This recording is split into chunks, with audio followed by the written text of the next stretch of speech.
Hello, আসসালামু আলাইকুম সবাইকে। আশা রাখি তোমরা সবাই ভালো রয়েছো। আমাদের গত দিনের ক্লাসটা হওয়ার কথা ছিল, বাট কিছু কারণে আমরা ওই যে ওয়াইফাই একটু ঝামেলা করে, তো এই জন্য মানে নেওয়ার সুযোগ হয়ে ওঠে নাই। আশা রাখি তোমরা সবাই ভালো এবং সুস্থ রয়েছো। কে কোথা থেকে দেখছো এবং আমাদের কথা ঠিক মতো শোনা এবং বোঝা যাচ্ছে কিনা একটু কাইন্ডলি একটু কমেন্টে জানাও। আজকে আমাদের সামনে আরেকজন নতুন অতিথি চলে আসছে আর কি। আমাদের অতিথি, আমাদের নতুন অতিথি এবং আমাদের সবার পরিচিত মেন্টর। ওকে, আমরা একটু দেখে নিচ্ছি যে আমাদের ক্লাসে সবকিছু ঠিক আছে কিনা।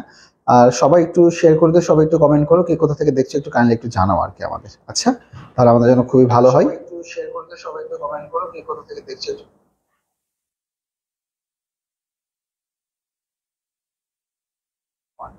আচ্ছা, তো আমরা আমাদের নতুন মেন্টরের সাথে একটু পরিচিত হয়ে নিই আর কি আজকে। তো আমার সামনে, সামনে না পাশে যে দাঁড়ায় দাঁড়িয়ে রয়েছেন, সেটা হচ্ছে আমার মেডিকেল কলেজের জুনিয়র। আমার মনে হয় যে তুই তোর নিজের পরিচয় দে, তাহলেই হবে। আসসালামু আলাইকুম, আমি হচ্ছে তপু মন্ডল, আসি যশোর মেডিকেল কলেজ, তবুদা তৃতীয় বর্ষ। আচ্ছা, আর শাকিল ভাই ছোট ভাই। আচ্ছা, যে হোক, আজকে আমরা অনেকে মিলে ক্লাস নিব। আজকে আমি, তপু এবং আমাদের আরো একজন আছে আর কি। ওকে, দাদা আছে, সব দাদা দিদিরা দাদারা মিলে ক্লাস নিব। আচ্ছা, ক্লাস শুরু অপেক্ষায় ছিলাম। এই সাবরিনা ইয়াসমিন, থ্যাংক ইউ সাবরিনা। অপসর, আসসালামু আলাইকুম। ওয়ালাইকুম আসসালাম। আচ্ছা, এরপরে শাহরিয়ার ফাহিম, ওয়ালাইকুম আসসালাম। আচ্ছা, একটা কি ঢেউ খেলানো হচ্ছে নাকি আজকে? কেন এটা হচ্ছে বুঝতে পারলাম না। এটা একটু ইয়া করে নাও তো, দেখো তো সামনের দিক থেকে। আলো রিফ্লেক্ট আসছে, সেটা আছে এই টুইটার আলো।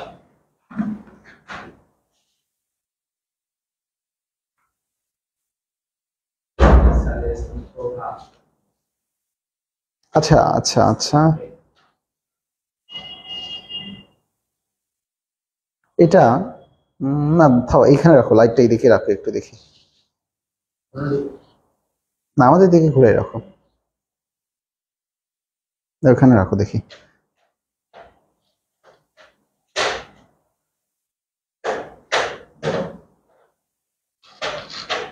পড়ে যাবে তো।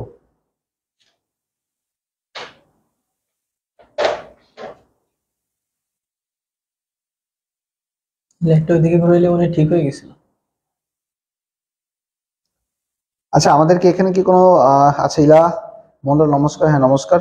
তারপরে শাহাব, আসসালামু আলাইকুম। ওয়ালাইকুম আসসালাম। প্রভা, আসসালামু আলাইকুম। স্যার, ওয়ালাইকুম আসসালাম। এই সবাই একটু কাইন্ডলি একটু কমেন্ট করে জানান কে কোথা থেকে দেখছো। তো আজকে মূলত আমরা চলে আসি যে আজকে আমাদের প্রথম যেই ক্লাসটা শুরু হচ্ছে সেটা হচ্ছে, তোমরা সবাই জানো যে পরিপাক অধ্যায় শুরু হচ্ছে। তো পরিপাক অধ্যায় নিয়ে আমরা একটু হালকা পাতলা একটু আলোচনা করি। ওকে, তো দেখতে কোনো সমস্যা হলে আমাকে একটু জানাও তো। ওকে, সবাই একটু আমাকে একটু জানাও দেখতে কোনো প্রবলেম হলে, আমি একটু দেখি আর কি। আচ্ছা,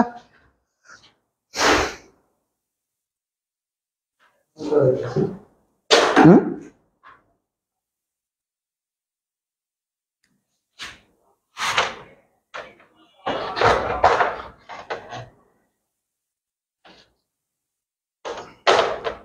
রিফ্লেক্ট কি যাচ্ছে নাকি বোর্ডে এবার?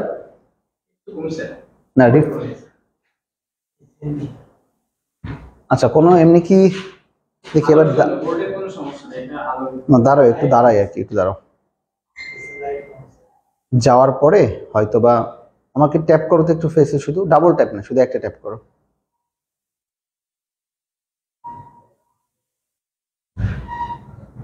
আমাদের মনে হয় আজকে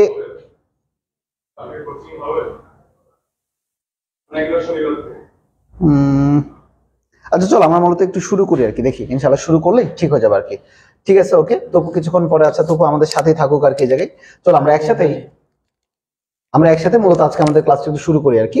সেটা হচ্ছে আমরা চলে যাবো আর কি আমাদের পরিপাক অধ্যায়ের দেখো প্রথমে একটা প্রশ্ন লেখা রয়েছে, সবাই একটু দেখো যে প্রশ্নটা দেখো, পিত্তরস খরিত হয় কোনটি থেকে? পিত্তরস খরিত হয় মূলত কোনটি থেকে? আমরা মূলত সবাই যেটা জানি যে পিত্তরস খরিত হয়, এই পিত্তরসটাকে বলা হচ্ছে মূলত বাইল। পিত্তরসটাকে মূলত কি বলা হচ্ছে? বাইল বলা হচ্ছে, তাই না? তাহলে এই বাইলটা মূলত আসে কই থেকে? আমরা সবাই জানি আমাদের দেহের সবচেয়ে বড় জৈব রাসায়নিকাগার। ওকে, সবার আগে উত্তর দেওয়া শুরু করে দিচ্ছে পোলাপান দেখি। আমাদের দেহের সবচেয়ে বড় কি বলতো? ল্যাবরেটরি। ওকে, বা জৈব রাসায়নিকাগার। জৈব রাসায়নিকাগার কোনটা? জৈব রাসায়নিক গার হচ্ছে কোনটা বলতো?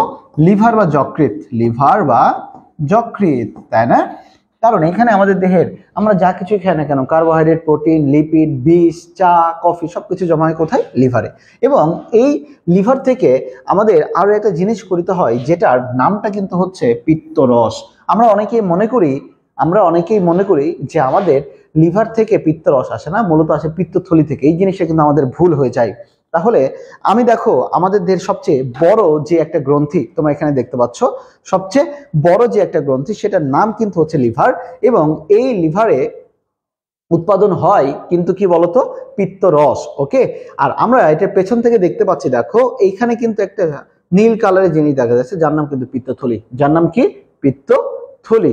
ওকে, তাহলে খেয়াল করে দেখো, সেটা কিন্তু পিত্তরস উৎপাদন হবে, মনোযোগ দাও, এখানে কিন্তু অনেকগুলো এমসিকিউ আমি আলোচনা করব। পিত্তরস উৎপাদন হবে লিভারে বা যকৃতে, লিভারে বা যকৃতে। আর পিত্তরস জমা থাকবে, জমা হবে কোথায়? জমা হবে পিত্তথলিতে, পিত্তথলিতে। এটা যাতে ভুল না যায়, সবাই ভালো করে মনে রেখো আর কি। ওকে, এবং আমাদের এই যে যকৃৎ, আমাদের যেটা সবচেয়ে বড় জৈব রাসায়নিক গার, এই যকৃৎ কিন্তু 1200 ml বা তারও বেশি ব্লাড, অনেক ক্ষেত্রে 1200 থেকে 1500 ml, 1200 থেকে কত ml? 1500 ml ব্লাড জমা রাখে। কত জমা রাখে? 1200 থেকে 1500 ml ব্লাড জমা রাখে। এটা কিন্তু খুবই একটা ইম্পর্টেন্ট একটা জিনিস। ওকে, আচ্ছা সবাই একটু চলে আসে আর কি। স্যার সাউন্ডের প্রবলেম হইতেছে, তাই নাকি? আচ্ছা দেখি। স্যার সাউন্ডের প্রবলেম হইতেছে, তাই নাকি? আচ্ছা এটা আসুক, সমস্যা নেই আর কি এটা। ওকে, আচ্ছা সবাই ইলা মন্ডল রাইট উত্তর দিচ্ছে সি, তারপরে আশিস সিদ্দিক উত্তর দিচ্ছে সি, সাবরিনা উত্তর দিচ্ছে সি। হ্যাঁ, রাইট অ্যান্সার হবে আমাদের মূলত সি বা যকৃৎ। রাইট অ্যান্সার হবে সি বা যকৃৎ। ওকে, এরপরের দিকে আমরা একটু চলে যাই আর কি। দেখো এরপরের দিকে গেলে আমরা দেখতে পাচ্ছি আমাদের উত্তরটা মূলত কোনটা? আমাদের উত্তরটা হচ্ছে মূলত যকৃৎ। চলে আসি 2 নম্বর প্রশ্ন আর কি। দেখি 2 নম্বর প্রশ্নে কি বলেছে? ক্ষুদ্রান্তের অংশ নয় নিচের কোনটা? আমরা সবাই জানি ক্ষুদ্রান্তকে বলা হয় স্মল ইন্টেস্টাইন। ক্ষুদ্রান্তকে বলা হয় কোনটা? Small intestine. স্মল ইন্টেস্টাইনের অংশ হচ্ছে 3টা। কি কি? একটা হচ্ছে ডিউডেনাম, ডিউডেনাম, একটা হচ্ছে জেজুনাম, তাই না? জেজুনাম। ওকে, আর একটা হচ্ছে কি? ইলিয়াম বা অনেকে আইলিয়াম বলে, ইলিয়াম বা অনেকে এটাকে আইলিয়াম উচ্চারণ করে। তাহলে দেখো আমরা দেখতে পাচ্ছি জেজুনাম রয়েছে, আমরা তার মানে এটা আমাদের মূলত ক্ষুদ্রান্তের অংশ নয়। জেজুনাম ক্ষুদ্রান্তের অংশ, ডিউডেনাম ক্ষুদ্রান্তের অংশ, ইলিয়ামও ক্ষুদ্রান্তের অংশ। তাহলে ক্ষুদ্রান্তের অংশ নয় কোনটা? এটা হবে কি বলতো?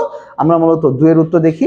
ইলা উত্তর দিচ্ছে সবকিছু ঠিক আছে স্যার, ইলা থ্যাংক ইউ। অরণ্য তরফদার দেখছে, সেজুতি দেখছে, ফাহিম 2 এর এ উত্তর দিচ্ছে, ভেরি গুড। রাইট অ্যান্সার হবে ফান্ডাস। তাহলে চলো ফান্ডাসটা কি জিনিস সেটা একটু খেয়াল করে নিই আর কি। আচ্ছা খেয়াল করে দেখবা, আমরা জানি, আচ্ছা হলুদে ভালো লাগবে না দেখতে, হলুদে দেখাটা একটু টাফ। আমরা মূলত কি জানি সেটা হচ্ছে আমাদের দেহের একটা অংশ রয়েছে, থলির মতো অংশ, যাকে বলা হচ্ছে স্টমাক বা পাকস্থলী। এই পাকস্থলীর এই যে উপরে যে একটু অংশ, এই যে উপরে যে অংশটা যেটা উঁচু কভারের মতো হয়ে আছে, এই অংশটাতেই ফ্রি গ্যাস জমে। এই অংশটাতে কি জমে? ফ্রি গ্যাস জমে। ওকে, তাহলে এই অংশটাতে আমাদের গ্যাস জমে এবং এইটাকে বলা হচ্ছে FUNDUS, ফান্ডাস। এটাকে কি বলা হচ্ছে? ফান্ডাস। এটাকে কি বলা হচ্ছে? ফান্ডাস। ওকে, আজকে ক্লাসটা তো খুব বাজে একটা আমাদের, না দরকার নাই, খুব বাজে একটা গ্লের বা ইয়ে আসতেছে আর কি, ঢেউ ঢেউ ঢেউ ঢেউ। এই জিনিসটা যে কেন হচ্ছে এটা ক্লাসের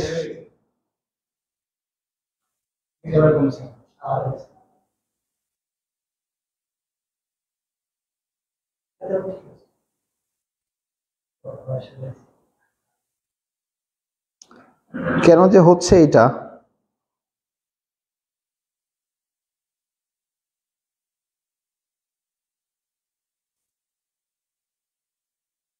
আচ্ছা ঠিক আছে, ওকে, দেখা যাক কি হয় আর কি।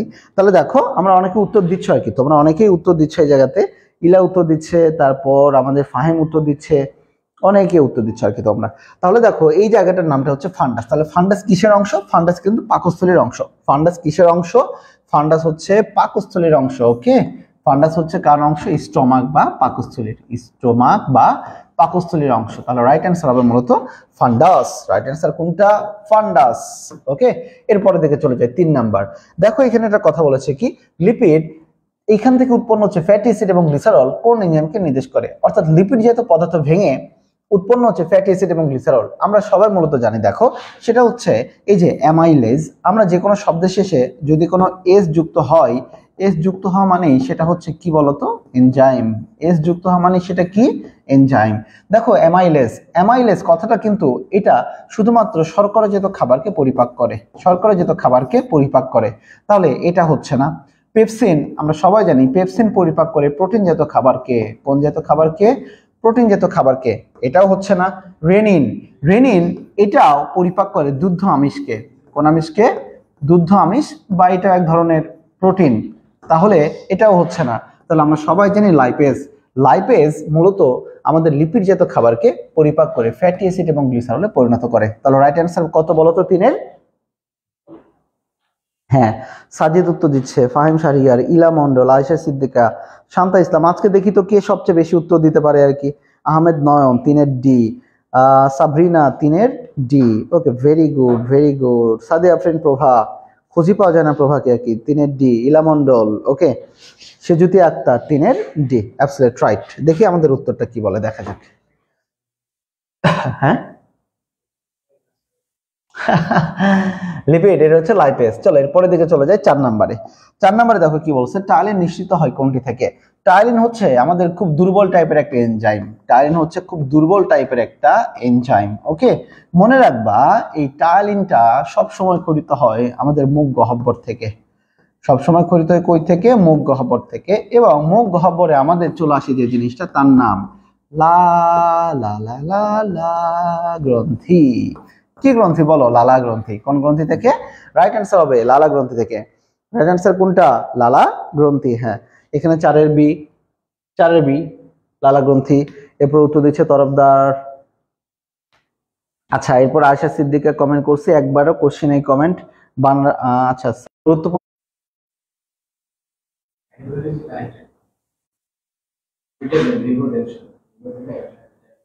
এতক্ষণ থাকবে না, এতক্ষণ কেটে যাওয়ার কথা।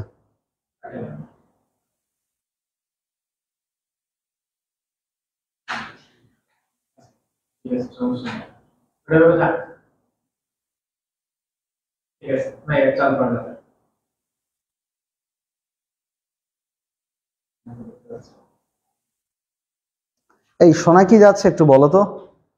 আজকে নেটওয়ার্কে যে এত বাজে অবস্থা।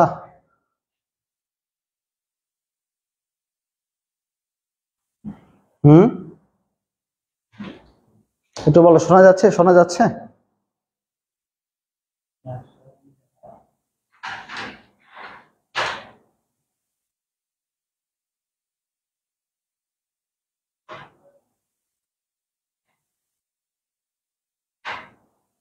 আচ্ছা, মজুমদার বলছে যেহেতু যাচ্ছে তার মানে ঠিকঠাকই আছে মূলত আমাদের। আচ্ছা চলো, তাহলে দেখো এখানে খুবই গুরুত্বপূর্ণ একটা কথা, সেটা হচ্ছে আমরা তো উত্তর অনেকেই জানি, কিন্তু উত্তর জানার চেয়েও উত্তরের ব্যাখ্যা পড়াটা খুবই বেশি গুরুত্বপূর্ণ।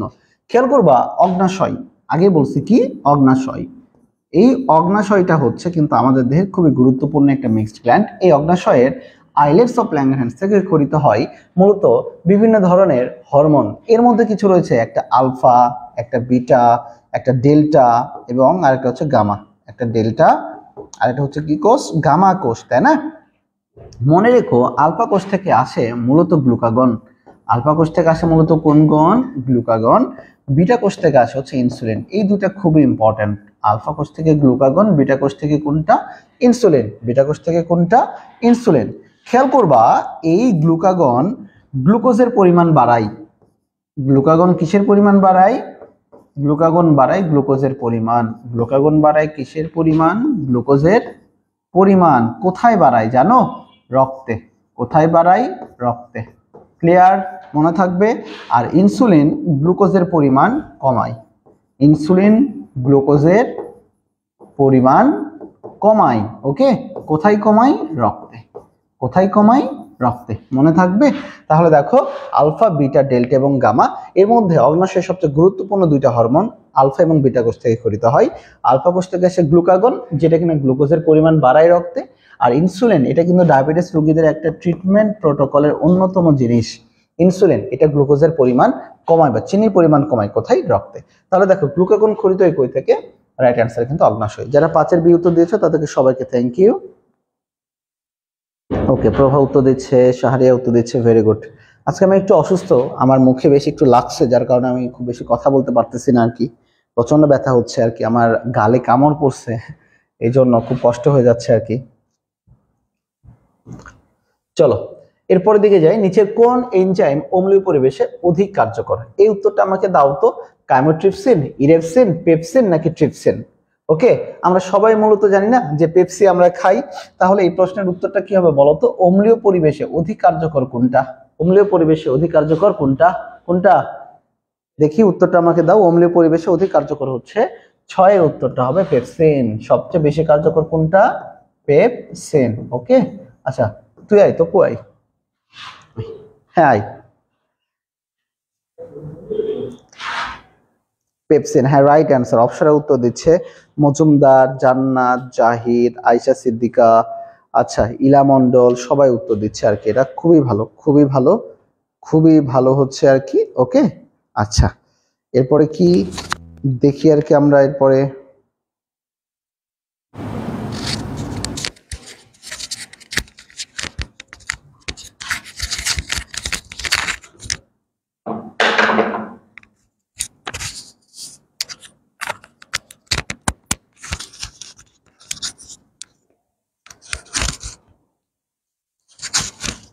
আসো, হ্যাঁ এরপরেরটাতে আমরা একটু চলে যাই আর কি। দেখি এরপরেরটাতে আমরা যদি যাই একটু, সেটা হচ্ছে দেখি এরপরেরটাতে আমাদের দেখো পেপসিন। 7-এর দেখো গলবিলে উন্মুক্ত হয় না নিচের কোনটি? গলবিলে উন্মুক্ত হয় না নিচের কোনটি? ওকে, দেখি আমাদের তপু এই জায়গাটাতে আমাদের তোমাদের দেখি একটু গাইড করুক, আমরা এই জায়গাটায় দেখা যায় গলবিলে উন্মুক্ত হয় না মূলত কোনটি? দেখি শ্বাসনালী, ইউস্টেশন নালী, উন্মুক্ত অন্ন নালী নাকি উই সাং নালী? দেখি সবাই কি বলে আর কি। তো আমরা প্রশ্নটা আরেকবার একটু দেখি যে গলবিলে উন্মুক্ত হয় না কোনটি। তো আমরা সবাই চিনি গলবিল কোনটা, এই যে আমি যেখানে হাত দিচ্ছি এটা হচ্ছে আমাদের গলবিল। তাহলে দেখো তো প্রথম অপশনে কি বলছে যে শ্বাসনালী। শ্বাসনালী মানে কি? ট্রাকিয়া। তো আমরা গলায় যেখানে হাত দিচ্ছি এটাই তো আমাদের কি? ট্রাকিয়া। ঠিক আছে, তাহলে গলবিলে উন্মুক্ত হয় কোনটি? প্রথমটা কি হবে? প্রথমটা তো হবে না, কারণ কি শ্বাসনালী তো গলবিলে উন্মুক্ত হয়। খ থেকে দেখি আমাদের কি আছে? অন্ননালী। তো আমরা জানি আমাদের ট্রাকিয়ার নিচে আরেকটা নল আছে, সেটাকে বলা হচ্ছে কি? অন্ননালী। যেখান দিয়ে আমরা ভাত খাচ্ছি, ঠিক আছে, ভাত বা অন্য কিছু যা কিছু খাই ওখান দিয়ে যাচ্ছে, অন্ননালী দিয়ে যাচ্ছে। তার মানে অন্ননালীও কি আমাদের গলবিলে উন্মুক্ত হচ্ছে, তার মানে অন্ননালীও হবে না। তারপরে দেখো ইউস্টেশিয়ান নালী। বলো তো ইউস্টেশিয়ান নালী কোথায় থাকে? বলো কই থাকে, কই থেকে আসে বলো। বলো তো দেখি ইউস্টেশিয়ান নালী কোথায় থাকে? বলো দেখি একটু, আমরা একটু দেখি কে আগে বলতে পারে। এখন আগে একটু কমেন্ট করে দেখি। 7-এর উত্তর ডি। ঠিক আছে, ওর পিতা সাহা। 7-এর উত্তর ডি। আচ্ছা দাও, সমস্যা নাই, কিন্তু আমি আগে জানতে চাচ্ছি যে ইউস্টেশন নালী কই থাকে, এটা আমাকে একটু জানাও আর কি। আগে দেখি, সেটা দেখা যাক কে বলে আর কি আগে। কান, ভেরি গুড জিহাদ, তোমার জন্য একটা থামস আপ ম্যান, তুমি অনেক ভালো উত্তর দিছো। কানে মধ্যকর্ণ থেকে আমাদের যে একটা নালী বের হয় সেটাকে বলা হচ্ছে ইউস্টেশন নালী। ওকে, অপসরা উত্তর দিচ্ছে কান। ওকে, কানে কান হয়ে যাচ্ছে ইয়ার। আচ্ছা আয়েশা সিদ্দিকা, হ্যাঁ দাও। সবাই তোমরা সঠিক উত্তর দিচ্ছ যে ইউস্টেশন নালী থেকে কানে, মানে মধ্যকর্ণ থেকে একটা নালী বের হয়, ওটাই হচ্ছে কান, ওটাই হচ্ছে আমাদের ইউস্টেশিয়ান নালী। তার মানে ইউস্টেশিয়ান নালীও কি গলবিলে উন্মুক্ত হচ্ছে, তার মানে বাকি থাকলো কি? শুধুমাত্র উইসাং নালী। এখন তোমরা বলো তো উইসাং নালী তাহলে কোথায় উন্মুক্ত হয়? যেহেতু আমরা বলতেছি যে গলবিলে উন্মুক্ত হয় না উইসাং নালী, তাহলে তোমরা বলো যে উইসাং নালী কোথায় উন্মুক্ত হয়? দেখি কে আগে উত্তর দিতে পারে। ওকে, দেখি আর কি কি বলেছিল সবাই। বলছে 7-এর উত্তর ডি, তাই আমি বললাম 7-এর উত্তর ডি। প্রিয়ম, সমস্যা নাই, তুই যে সবার সাথে তাল মিলাইতে পারছিস, এটার জন্য তো তুই বেটা অনেক কিছু করতে পারবি, বুঝতে পারলি? এটার জন্যই হবে আর কি, কোনো সমস্যা নাই প্রিয়ম। অংশগ্রহণ করাটাই বড় কথা, উত্তর ভুল সঠিক বড় কথা না। Ampulla of Vater. Okay Zahid, very good Zahid, very good. আচ্ছা, একজন লিখছে নাকে। না, নাকে না। নাকে না। সাবরিনা, নাকে না। একজন লিখছে প্যানক্রিয়াস, না প্যানক্রিয়াস। ওকে, খেয়াল করে দিই আর কি। দেখো প্যানক্রিয়াস, এই যে আমাদের যে ছবিটা তোমরা দেখতে পাচ্ছ, এটা কিন্তু আমাদের একটা অগ্নাশয়ের ছবি। ওকে, এইদিকে এটা কিন্তু স্প্লিন বা প্লিহা বা পিলা অনেকে বলে। দেখো খেয়াল করো, এই সাদা যে অংশটা, এই সাদা অংশটা কিন্তু অগ্নাশয়, এবং অগ্নাশয়ের কলমটা দেখি, এবং এই অগ্নাশয়ের এই দিক বরাবর দেখো এই যে নীল টাইপের একটা নালী দেওয়া রয়েছে, যে নালীটা অগ্নাশয়ের বিভিন্ন কোষ থেকে হরমোন বা এনজাইম গুলো এনে আমাদের ডিউডেনামের 2 নম্বর পার্টে ছেড়ে দেয়। তো যেই নালী দিয়ে এনজাইম বা হরমোন গুলো, মূলত হরমোন না, মূলত এনজাইমই হয়, কারণ হরমোন তো রক্তের মাধ্যমে চলে যায়, যেই নালীগুলো দিয়ে অগ্নাশয়ের বিভিন্ন এনজাইম গুলো কালেকশন করা হয়, সেই নালীর মিলিত রূপকে বলা হয় উইসাং নালিকা। উইসাং নালিকা। তাহলে অনেকগুলো ছোট ছোট অগ্নাশয় নালী মিলে যখন একটা বড় নালী তৈরি করবে অগ্নাশয়ের, এই যে এই কালারটা যেটা দেখতে পাচ্ছ, সেটাকে বলা হচ্ছে মূলত কোন নালিকা? উইসাং নালিকা। উইসাং নালিকাটা কোথায় যে উন্মুক্ত হবে? অ্যাম্পুলা অফ ভ্যাটারে বা ভ্যাটার অফ অ্যাম্পুলাতে, যেটা কিনা আমাদের এই যে দেখো এটা ডিউডেনাম, ডিউডেনামের এই যে অংশটা, এটাকে বলা হয় 2 নাম্বার পার্ট বা সেকেন্ড পার্ট। তাহলে অগ্নাশয়ের মাথাটা বা উইসাং নালিকা উন্মুক্ত হবে অগ্নাশয়ের 2 নাম্বার পার্টে বা দ্বিতীয় পার্টে। ওকে, এই জায়গাটাতে তোমাদের মনে হয় সবাই একটু মনোযোগ রেখো আর কি। তাহলে আমাদের রাইট অ্যান্সার হচ্ছে কোনটা বলো? আমাদের রাইট অ্যান্সার হচ্ছে মূলত উইসাং নালিকা, যেটা কিনা থাকে অগ্নাশয়, তাই না? আচ্ছা, হেলাল মেহরাব, আচ্ছা যা, ও জিহাদ জিহাদ জিহাদ, ভেরি গুড। ওকে, এটা কি সাইদা মিম কি লিখছে? ভ্যাটার, আমি তো বলছি ভাতার। ওকে ঠিক আছে, ভ্যাটার, সরি। আচ্ছা, কোনো সমস্যা নাই, হইলেই হলো আর কি একটা। আচ্ছা, এরপরে দিকে চলে যায় রাইট অ্যান্সার উইসাং নালিকা। চলো আমরা উত্তরটা দেখি, রাইট অ্যান্সার উইসাং নালিকা। আচ্ছা, এর পরবর্তীতে কি বলছে? শর্করা যকৃতে কি রূপে জমা থাকে? খুবই চমৎকার একটা প্রশ্ন। দেখো, শর্করা যকৃতে মূলত কি রূপে জমা থাকবে বলো তো? আমরা দেখি আমাদের তুপু স্যার আজকে আমাদের কি কি বলছেন এটা নিয়ে আর কি। বলো তুপু, দেখি আর কি, তাদেরকে একটা সলভ করে দাও। শর্করা মূলত আমাদের জমা হবে, দেখো গ্লুকোজ, যদি আমি একটা কথা আসি, গ্লুকোজ কিন্তু সব সময় ঘুরে বেড়ায় কোথায়? রক্তে, অর্থাৎ এটা জমা হওয়ার কোনো সুযোগ নাই। তাহলে গ্লিসারল, গ্লিসারল তো শর্করা হতে পারে না, এটা তো শর্করাই না। এরপরে সেলুলোজ, হ্যাঁ সেলুলোজ এটা শর্করা, কিন্তু সেলুলোজ তো অনেক একটা জটিল শর্করা। কি শর্করা বলতো? জটিল শর্করা। তো এটা তো যকৃতে জমা থাকার কোনো সুযোগ নাই। তাহলে গ্লুকোজ থাকতেছে না, এটা রক্তে ঘুরে বেড়াচ্ছে। গ্লিসারল তো লিপিড, থাকতেছে না। সেলুলোজ শর্করা, কিন্তু এটা জটিল শর্করা, যেটা যকৃতে থাকার সুযোগ নাই। তাহলে যকৃতে একমাত্র জমা থাকবে কি? গ্লাইকোজেন রূপে। তাহলে শর্করা যকৃতে জমা থাকবে কি রূপে? গ্লাইকোজেন রূপে। এই উত্তরটা মূলত রাইট অ্যান্সার হবে সি, 8-এর সি। সবাই যারা যারা উত্তর দিচ্ছ তারা থ্যাংক ইউ তোমাদেরকে। ওকে, চলে আসি 9 নম্বরে। যকৃতে গ্লুকোনিওজেনেসিস প্রক্রিয়ায় কোন উৎস থেকে গ্লুকোজ সংকুচিত হয়, সংশ্লেষিত হয়?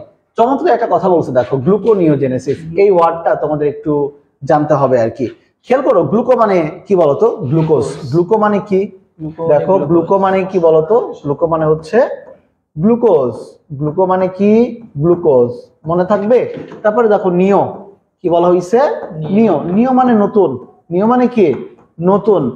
আর জেনেসিস, জেনেসিস, জেনেসিস শব্দের অর্থ হচ্ছে তৈরি করা। জেনেসিস শব্দের অর্থ কি? তৈরি করা। অর্থাৎ এই 3টা ওয়ার্ডকে যদি আমি একত্রে এক করি, তাহলে এটা যাবে নতুন গ্লুকোজ তৈরি করা। নতুন গ্লুকোজ তৈরি করা, কিন্তু কোন জাতীয় খাবার থেকে? অশর্করা জাতীয় খাবার থেকে। অশর্করা জাতীয় খাবার বলতে আমরা কি বুঝি? অ্যামাইনো অ্যাসিড, তারপরে মানে প্রোটিন আর লিপিড। यस, মূলত প্রোটিন এবং লিপিড কে বুঝি আমরা? অশর্করা জাতীয় খাবার। তাহলে খেয়াল করে দেখো, অশর্করা জাতীয় খাবার থেকে যখন আমরা নতুন করে গ্লুকোজ তৈরি করব, তখনই সেটাকে বলা হচ্ছে গ্লুকোনিওজেনেসিস। গ্লুকোনিওজেনেসিস। এবং তাহলে বলো তো, যকৃতে গ্লুকোনিওজেনেসিস প্রক্রিয়ায় কোন উৎস থেকে গ্লুকোজ আমাদের তৈরি হবে? তাহলে অশর্করা জাতীয় উপাদান থেকে। চলে আসো তো ঘ নাম্বারে, গ্লাইকোজেন এবং অ্যামিনো অ্যাসিড। হ্যাঁ, অ্যামিনো অ্যাসিড অশর্করা, কিন্তু গ্লাইকোজেন তো শর্করা, এটাও হবে না। Fatty acid, glycogen. Fatty acid অশর্করা, এখান থেকে হইতে পারতো গ্লুকোনিওজেনেসিস, কিন্তু গ্লাইকোজেন আবার শর্করা, তার মানে এটাও হচ্ছে না। গ্লিসারল, এটা কিন্তু ফ্যাট বা লিপিড, এখান থেকে গ্লুকোনিওজেনেসিস হইতে পারতো। আবার ফ্যাটি অ্যাসিডের দিকে একটু খেয়াল করি, এটা কিন্তু আমাদের কি? এটা কিন্তু আমাদের লিপিড জাতীয় পদার্থ, এখান থেকেও কিন্তু হইতে পারতো। চলে আসি, এটাতে আন্ডার অবজারভেশনে রাখি ক নাম্বারে, অ্যামিনো অ্যাসিড এবং কি? গ্লিসারল। অ্যামিনো অ্যাসিড এবং কি? গ্লিসারল। কিন্তু ব্যাপারটা হচ্ছে আমাদের বলা হয়েছে গ্লুকোনিওজেনেসিস কোন কোন জায়গা থেকে তৈরি হইতে পারে? মূলত অপ্রোটিন, নন কার্বোহাইড্রেট জাতীয়। নন কার্বোহাইড্রেট জাতীয় বলতে কি বুঝবো? লিপিড এবং প্রোটিন। লিপিড এবং প্রোটিন। তাহলে দেখো তো গ্লিসারল এবং ফ্যাটি অ্যাসিড এটা তো দুইটাই লিপিড, এটা কি দুইটাই লিপিড। আর এখানে দেখো অ্যামাইনো অ্যাসিড এটা কিন্তু প্রোটিন, আর গ্লিসারল এটা কি লিপিড। তাহলে এখানে আমরা প্রোটিনও পাইলাম, আবার এখানে আমরা লিপিডও পাইলাম। উত্তর কিন্তু এটাও হইতে পারতো, এইটাও হইতে পারতো, কারণ এটাও কিন্তু অশর্করা জাতীয় খাবার। কিন্তু অ্যাবসলিউট রাইট অ্যান্সার কোনটা দেখো, প্রোটিন এবং লিপিড থাকতে হবে, প্রোটিন এবং লিপিড থাকতে হবে। সেই ক্ষেত্রে অ্যাবসলিউট রাইট অ্যান্সার হবে অ্যামিনো অ্যাসিড এবং গ্লিসারল, অ্যামিনো অ্যাসিড এবং গ্লিসারল। ওকে, আচ্ছা রাইট অ্যান্সার কে কোথায় কি দিচ্ছে, 9 এর ক কে কে দিচ্ছে, চলো একটু দেখে ফেলি। 9 এর ক আয়েশা, ফারহানা, তারপরে শ্রাবন্তী মজুমদার। ভাইয়া 9 বুঝিনি, 9টাই তো বুঝাই দিলাম শ্রাবন্তী। ওকে, মোস্ট অ্যাপ্রোপ্রিয়েট এ, হ্যাঁ রাইট অ্যান্সার জিহাদ, মোস্ট অ্যাপ্রোপ্রিয়েট হচ্ছে এ। আচ্ছা ওকে, শ্রাবন্তী মজুমদার আশা রাখি বুঝতে পারবে এই পরের দিকে আর কি। আচ্ছা চলো এরপর দেখে পাকস্থলীর প্রাচীরে প্যারাইটাল কোষ থেকে কোনটা নিঃসৃত হয়। আচ্ছা তাহলে প্রশ্নটা হলো কি যে পাকস্থলীর প্রাচীরে প্যারাইটাল কোষ থেকে কোনটি নিঃসৃত হয়। তাহলে তোমরা আমাকে বলো যে পাকস্থলীর প্রাচীরে আসলে কোষ থাকে কয়টা। তাহলে আমরা কি জানি পাকস্থলীর প্রাচীরে কোষ থেকে হচ্ছে কয়টা, 4টা। 4টা কোষ কি কি আছে, একটা আছে কি parietal sell, gastric parietal sell,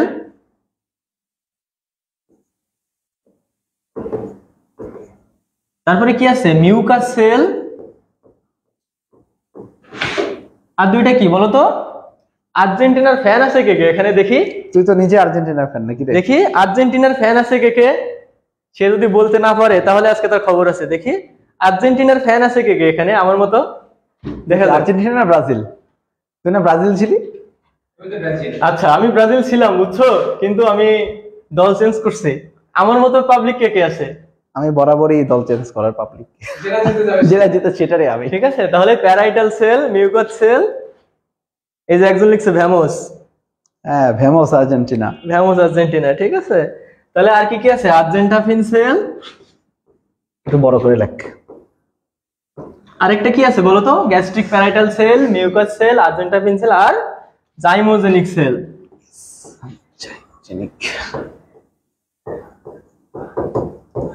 okay আচ্ছা তাহলে তোমরা এখন আমাকে বলো কোন কোষ থেকে কি নিঃসৃত হয়, কোন কোষ থেকে কোনটি নিঃসৃত হয়। দেখো আমরা জানি কি মিউকাস সেল থেকে কোনটি নিঃসৃত হয়, মিউকাস থেকে মিউকাস নিঃসৃত হয়, মিউসিন বা মিউকাস। মিউকাস সেল থেকে কি নিঃসৃত হয়, সমস্যা নাই। জি স্যার।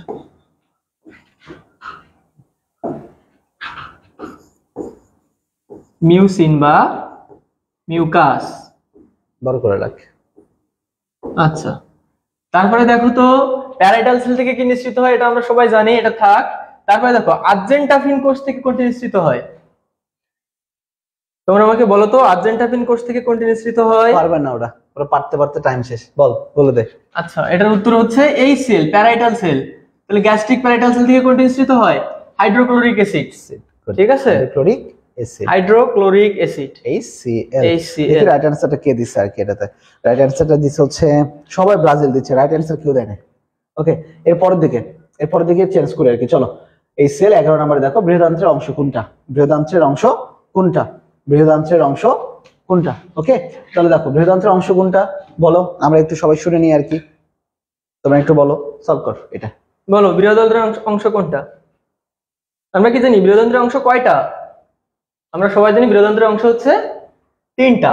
এখন প্রথমটা দেখো তো কি আছে, ডিওডেনাম, তারপরে আছে কি ইলিয়াম, জেজুনাম। এগুলো সব কিসের অংশ, এগুলো কিন্তু সব কি ক্ষুদ্রান্ত্রের অংশ। তার মানে এগুলো একটাও কিন্তু অ্যান্সার না। তাহলে বাকি থাকলো কি সিকাম, তাহলে এটাই কি আমাদের অ্যান্সার। তার মানে বৃহদান্ত্রের অংশ কোনটি, সিকাম। আর কি কি আছে বলো তো বৃহদান্ত্রের অংশ। বৃহদান্ত্রের অংশ দেখো শুরু হচ্ছে কিন্তু সিকাম দিয়ে, সিকাম দিয়ে। এরপরে দেখো রয়েছে কিন্তু কোলন। কোলনের মধ্যে দেখো এই যে কোলনটা যেটা উপরের দিকে উঠে যায় সেটাকে বলা হয় ঊর্ধ্বমুখী কোলন, যেটা এইরকম চলে আসে এটা অনুপ্রস্থ কোলন, যে নিচের দিকে চলে আসে নিম্নমুখী কোলন। এরপরে হালকা একটু বাঁকা হয়ে এরকম করে চলে আসে, এই জায়গাটাকে মূলত আমরা বলি সিগময়েড কোলন। কি বলি, সিগময়েড কোলন। তাহলে এই যে অংশটা এটা কিন্তু সিগময়েড কোলন। আর এই যে এখানে আসে কি আমাদের রেকটাম বা মলাশয়, রেকটাম বা মলাশয়। তাহলে এখানে থাকে হচ্ছে আমাদের সিকাম, এখানে থাকে কি সিকাম, এখানে থাকে হচ্ছে আমাদের কোলন, ট্রান্সভার্স কোলন। ওকে, এরপরের দিকে আমাদের আসবে কি, এখানে হচ্ছে সিগময়েড কোলন, সিগময়েড কোলন, আর এখানে আসবে কি রেকটাম, এখানে আসবে কি রেকটাম। এর মধ্যে একটা গুরুত্বপূর্ণ জিনিস দেখো, এই যে এইখানে যে সিকাম শুরু হচ্ছে, এই যে সিকাম যে শুরু হচ্ছে, এই সিকামের এখানে একটা দুষ্টু জিনিস থাকে, এইরকম করে দুষ্টু জিনিস থাকে। আজকে এটা অপারেশন করলাম, এই দুষ্টু জিনিসটার নামটা কি কেউ বলতে পারবা? সিকামের সাথে লেগে থাকে, যার নাম হচ্ছে অ্যাপেন্ডিক্স, যার নাম কি অ্যাপেন্ডিক্স। তাহলে দুষ্টু জিনিসটার নামটা কি অ্যাপেন্ডিক্স। তাহলে অ্যাপেন্ডিক্স কার সাথে লেগে থাকে? অ্যাপেন্ডিক্স লেগে থাকে সিকামের সাথে।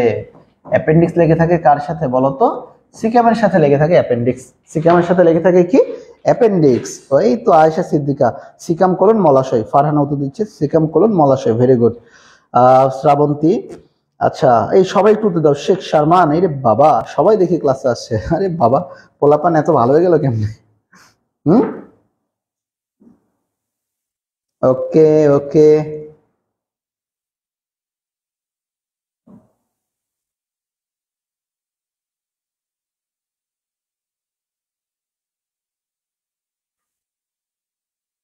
আচ্ছা চলো এরপরে আমরা একটু চলে যাই আর কি, দেখি আমাদের উত্তরটা কি বলছে। সিকাম, সিকামের পরবর্তীতে যাই। ল্যাকটেজ এনজাইম কোন খাদ্য পরিপাকের সাথে যুক্ত? এটা খুবই একটা ইজি একটা প্রশ্ন। ল্যাকটেজ এনজাইম, ল্যাকটেজ আমরা জানি যে কোনো শব্দের শেষে এস থাকা মানে এনজাইম। ল্যাকটেজ এনজাইমটা মূলত দেখো আমাদের যেটা দুগ্ধ আমিষ টাইপের যে জিনিসগুলো থাকে তাদেরকে সেটা মানে পরিপাকে সহায়তা করে। তাহলে ল্যাকটেজ এনজাইম, ল্যাকটোজ মানে দুধের কথাটা মনে করে অনেকেই কিন্তু আমিষ দিতে পারো, এই জায়গায় কিন্তু ভুল করা যাবে না, আমিষ কিন্তু দেওয়া যাবে না। তাহলে ল্যাকটেজ এনজাইম মূলত সহায়তা করবে কার ক্ষেত্রে? আমাদের শর্করা পরিপাকের ক্ষেত্রে। কোন পরিপাকের ক্ষেত্রে? শর্করা পরিপাকের ক্ষেত্রে। এটা একটু মনে রেখো সবাই, তাহলেই হবে ইনশাল্লাহ। ওকে আচ্ছা চলো এরপরের দিকে আমরা একটু চলে যাই, আমাদের শর্করা 12 নম্বরের দিকে চলে যাই। দেখো নিচের কোনটি মিশ্র গ্রন্থি? খুবই খুব ইম্পর্টেন্ট। দেখো আমাদের মিশ্র গ্রন্থির মধ্যে সবচেয়ে গুরুত্বপূর্ণ জিনিস হচ্ছে মূলত তিনটা। একটাকে বলা হয় অগ্নাশয়, একটাকে বলা হয় টেস্টিস, আরেকটাকে বলা হয় ওভারি। তাহলে আমাদের মূলত মিশ্র গ্রন্থি তিনটা। মিশ্র গ্রন্থি মূলত তোমাদের বই অনুসারে শুধুমাত্র অগ্নাশয়, বাট আমরা পড়াই কি কি? অগ্নাশয়। কি এটা? অগ্নাশয় বা প্যানক্রিয়াস। ওকে এটা 2 নম্বরে দেখো কি শুক্রাশয় বা টেস্টিস, শুক্রাশয় বা কি বলতো টেস্টিস। 3 নাম্বারটা কি ডিম্বাশয় বা ওভারি, ডিম্বাশয় বা ওভারি। তাহলে মিশ্র গ্রন্থি মূলত এই জিনিসগুলা। তাহলে তোমরাই বলো তো নিচের কোনটা মিশ্র গ্রন্থি? আমরা জানি লালা গ্রন্থি হওয়ার কোনো সুযোগ নাই। পিটুইটারি, পিটুইটারি গ্রন্থি হচ্ছে কি গ্রন্থি রাজা। পিটুইটারি গ্রন্থি হচ্ছে কি রাজা? গ্রন্থির রাজা পিটুইটারি গ্রন্থি। ওকে মনে থাকবে এটা। আচ্ছা কিন্তু এটা তো মিশ্র গ্রন্থি না, এই শুধুমাত্র হরমোন উৎপন্ন করে, এই কিন্তু কোনো এনজাইম উৎপাদন করে না। কারণ মিশ্র গ্রন্থি হতে গেলে তাকে একই সাথে দুটো জিনিস উৎপন্ন করতে হবে, হরমোন উৎপাদন করতে হবে এবং আরেকটা জিনিস উৎপন্ন করতে হবে যার নাম হচ্ছে এনজাইম। কোন নাম? এনজাইম। চলো আসি যকৃৎ। যকৃৎ অনেকের ক্ষেত্রে মিশ্র গ্রন্থি অনেক বই দেওয়া থাকতে পারে, কিন্তু যকৃৎ এবং অগ্নাশয় যদি থাকে তাহলে অবশ্যই মনে রাখবা সবচেয়ে বেস্ট উত্তর হচ্ছে অগ্নাশয়। সবচেয়ে বেস্ট উত্তর কোনটা? অগ্নাশয়। তাহলে অগ্নাশয়টা হচ্ছে আমাদের মিশ্র গ্রন্থি। তাহলে রাইট অ্যান্সার আমাদের 13 উত্তর কারা কারা দিচ্ছ? জারিন তাসনিম, সাবরিনা, ইলা মন্ডল, শিহাব, আয়শা সিদ্দিকা। রাইট অ্যান্সার 13 এর এ। সবাই উত্তর দিচ্ছ আর কি। চলো দেখি 13 একটি উত্তর বলেছে অগ্নাশয়। চলো আসি 14 নাম্বার। দুধদাতে কোনটি অনুপস্থিত থাকে? দুধদাতে কোনটা অনুপস্থিত থাকে? ওকে তাহলে খেয়াল করো আমরা মূলত জানি বাচ্চাদের দুধদাঁত থাকে 20টা। তাহলে বাচ্চাদের দুধদাঁত কতটা বলতো? বাচ্চাদের দুধদাঁত হচ্ছে কতটি? 20টি। উপরের পাটিতে 10টি, নিচের পাটিতে 10টি। এবং এদের সংকেত হচ্ছে ICPM, ICPM 2102, 2102। তাহলে দেখো ইনসিসর 2টা, ক্যানাইন 1টা, প্রিমোলার কিন্তু নাই। মোলার কয়টা? 2টা। তাহলে ইনসিসর 2, ক্যানাইন 1, মানে 2 এর 1 কত হয়? 3, আর মোলার 2 কত হয়? 5। তাহলে 5 × 2 উপরের সারিতে, আবার নিচের সারিতে একই ভাবে 5 × 2 মানে কত হচ্ছে? এদিকে 10, এদিকে কত? 10। তাহলে 10 10 কত? 20টা দাঁত। 10 10 কত? 20টা দাঁত। তাহলে খেয়াল করো বাচ্চাদের দাঁতে থাকে না কোনটা? প্রিমোলার নাকি মোলার? রাইট অ্যান্সার হবে কিন্তু এখানে প্রিমোলার। তাহলে ইনসিসর থাকে মানে এটা হচ্ছে না উত্তর, ক্যানাইন থাকে এটা হচ্ছে না, মোলারও থাকে এটা হচ্ছে না। রাইট অ্যান্সার কোনটা? প্রিমোলার। রাইট অ্যান্সার কোনটা? প্রিমোলার। ওকে 14 সি ইলা মন্ডল রাইট অ্যান্সার দিচ্ছে, অর্ঘ উত্তর দিচ্ছে। এরপরে আক্কেল মারি ফাহিম, ফাহিম এই আক্কেল মারি এটা তো কোনো প্রশ্নের মধ্যে পড়ে না রে বাবা, এটা না। Okay Ayesha Siddika, okay very good. Yasmin Sabrin, Yasmin good, right answer. চলো দেখি উত্তর হচ্ছে প্রিমোলার। এরপরে দেখো ক্ষুদ্রান্তের অংশ নয় কোনটা, এটা আমরা একটু আগে সলভ করছি, দেখি উত্তরটা দিয়ে দাও আর কি দ্রুত। ক্ষুদ্রান্তের অংশ নয় নিচের কোনটা? আমরা সবাই জানি ক্ষুদ্রান্তের অংশ নয়, এটা হচ্ছে সিকাম। এটা হচ্ছে কি? সিকাম। আর এই সিকাম হচ্ছে বৃহদান্ত্রের অংশ। কি অংশ? বৃহদান্ত্রের অংশ। এবং সিকামের একটা গুরুত্বপূর্ণ জিনিস থাকে, সিকামের সাথে যুক্ত থাকে সেই দুষ্টু পোলাপান যার নাম হচ্ছে অ্যাপেন্ডিক্স। যার নাম কি? অ্যাপেন্ডিক্স। যার নাম কি বলতো? হ্যাঁ, শ্রাবন্তী, শ্রাবন্তী উত্তর দিচ্ছে। তারপরে প্রভা উত্তর দিচ্ছে, ভেরি গুড। তারপরে হচ্ছে সাবরিনা ইয়াসমিন উত্তর দিচ্ছে, very good very good very good, আসলে রাইট। খুবই সুন্দর হচ্ছে তোমাদের উত্তর দেওয়াটা আজকে।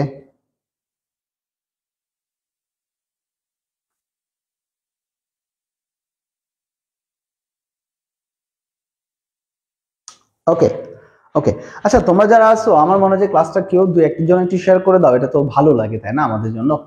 তোমরা ক্লাস শেয়ার করে দিলে আমাদের কাজের আরো ইন্সপিরেশনটা বাড়ে আর কি। এই তারপরে চলো এরপরে দিকে যাই আমরা। সিকাম। এবারে মানুষের অ্যাপেন্ডিক্স পরিপাকের কোন অংশের সাথে যুক্ত থাকে? মানুষের অ্যাপেন্ডিক্স পরিপাকের কোন অংশের সাথে যুক্ত থাকে? দেখি, এটা আমাদের তপু সলভ করে দিবে আর কি। এটা একটু আগে আমরা দেখলাম কি অ্যাপেন্ডিক্স হচ্ছে কি দুষ্ট ফলাফল। তাহলে দুষ্ট ফলাফল কোথায় যুক্ত থাকে? বৃহদান্ত্রের কি? সিকামে। তো এটা তো আলাদা করে কিছু বোঝানোর নাই, আমরা একটু আগেই পড়ছি এবং অনেকবারই পড়ছি। সেটা কি মানুষের অ্যাপেন্ডিক্স পরিপাক নালীর কোন অংশের সাথে যুক্ত? সিকাম। আচ্ছা, ওকে, কমেন্ট গুলো দেখে নে কে কে উত্তর দিচ্ছে। কমেন্টটা দেখে নিই আর কি আমরা। দেখি কে কে সঠিক উত্তর দিয়েছে। 16 সি। সবার আগে উত্তর দিয়েছে হচ্ছে সাদিয়া আফরিন প্রভা। Sheikh Sharman, thank you. আয়শা সিদ্দিকা উত্তর দিয়েছে সি। অর্ঘ দিয়েছে সি। ফারহানা সি। আচ্ছা, থ্যাংক ইউ তোমাদের। তোমরা ছি ছি ছি সি ছি, তোমরা এরকম করে উত্তর দিচ্ছি, কষ্ট পাইলাম যে ছি, এইভাবে তোমরা ছি উত্তর দিচ্ছ। সবাই ছি ছি বলছে কেন? আমরা কি ভালো কিছু করি না? করার পরে সবাই ছি ছি বলছে কেন? ওকে, খেয়াল করে আর কি দেখো, গবলেট কোষ এখানে। গবলেট কোষ পাওয়া যায় মূলত কোথায়? দেখো, গবলু গবলু গবলেট কোষ মূলত কোথায় পাওয়া যাবে আর কি আমাদের বলতো? দেখি, ফুসফুস।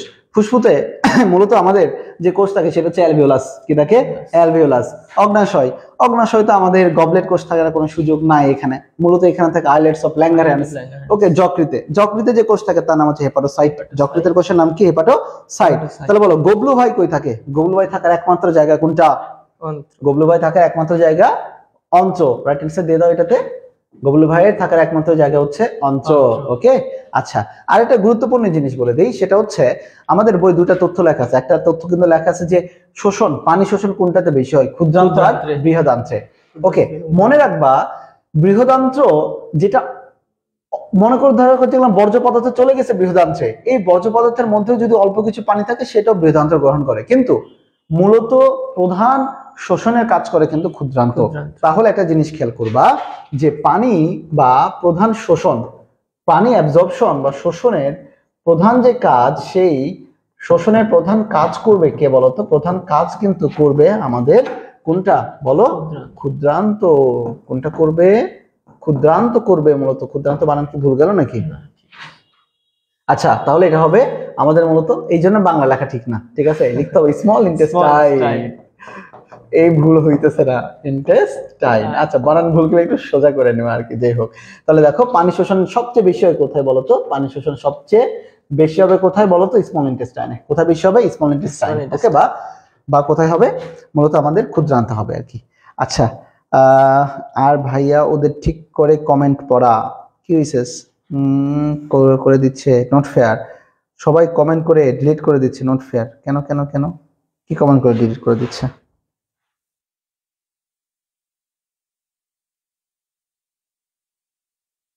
ওকে, ভেরি গুড ভেরি গুড, তোমাদের ভেরি গুড। আমাদের শেয়ার করে দিচ্ছে, এটা আমাদের অনেক ভালো লাগে।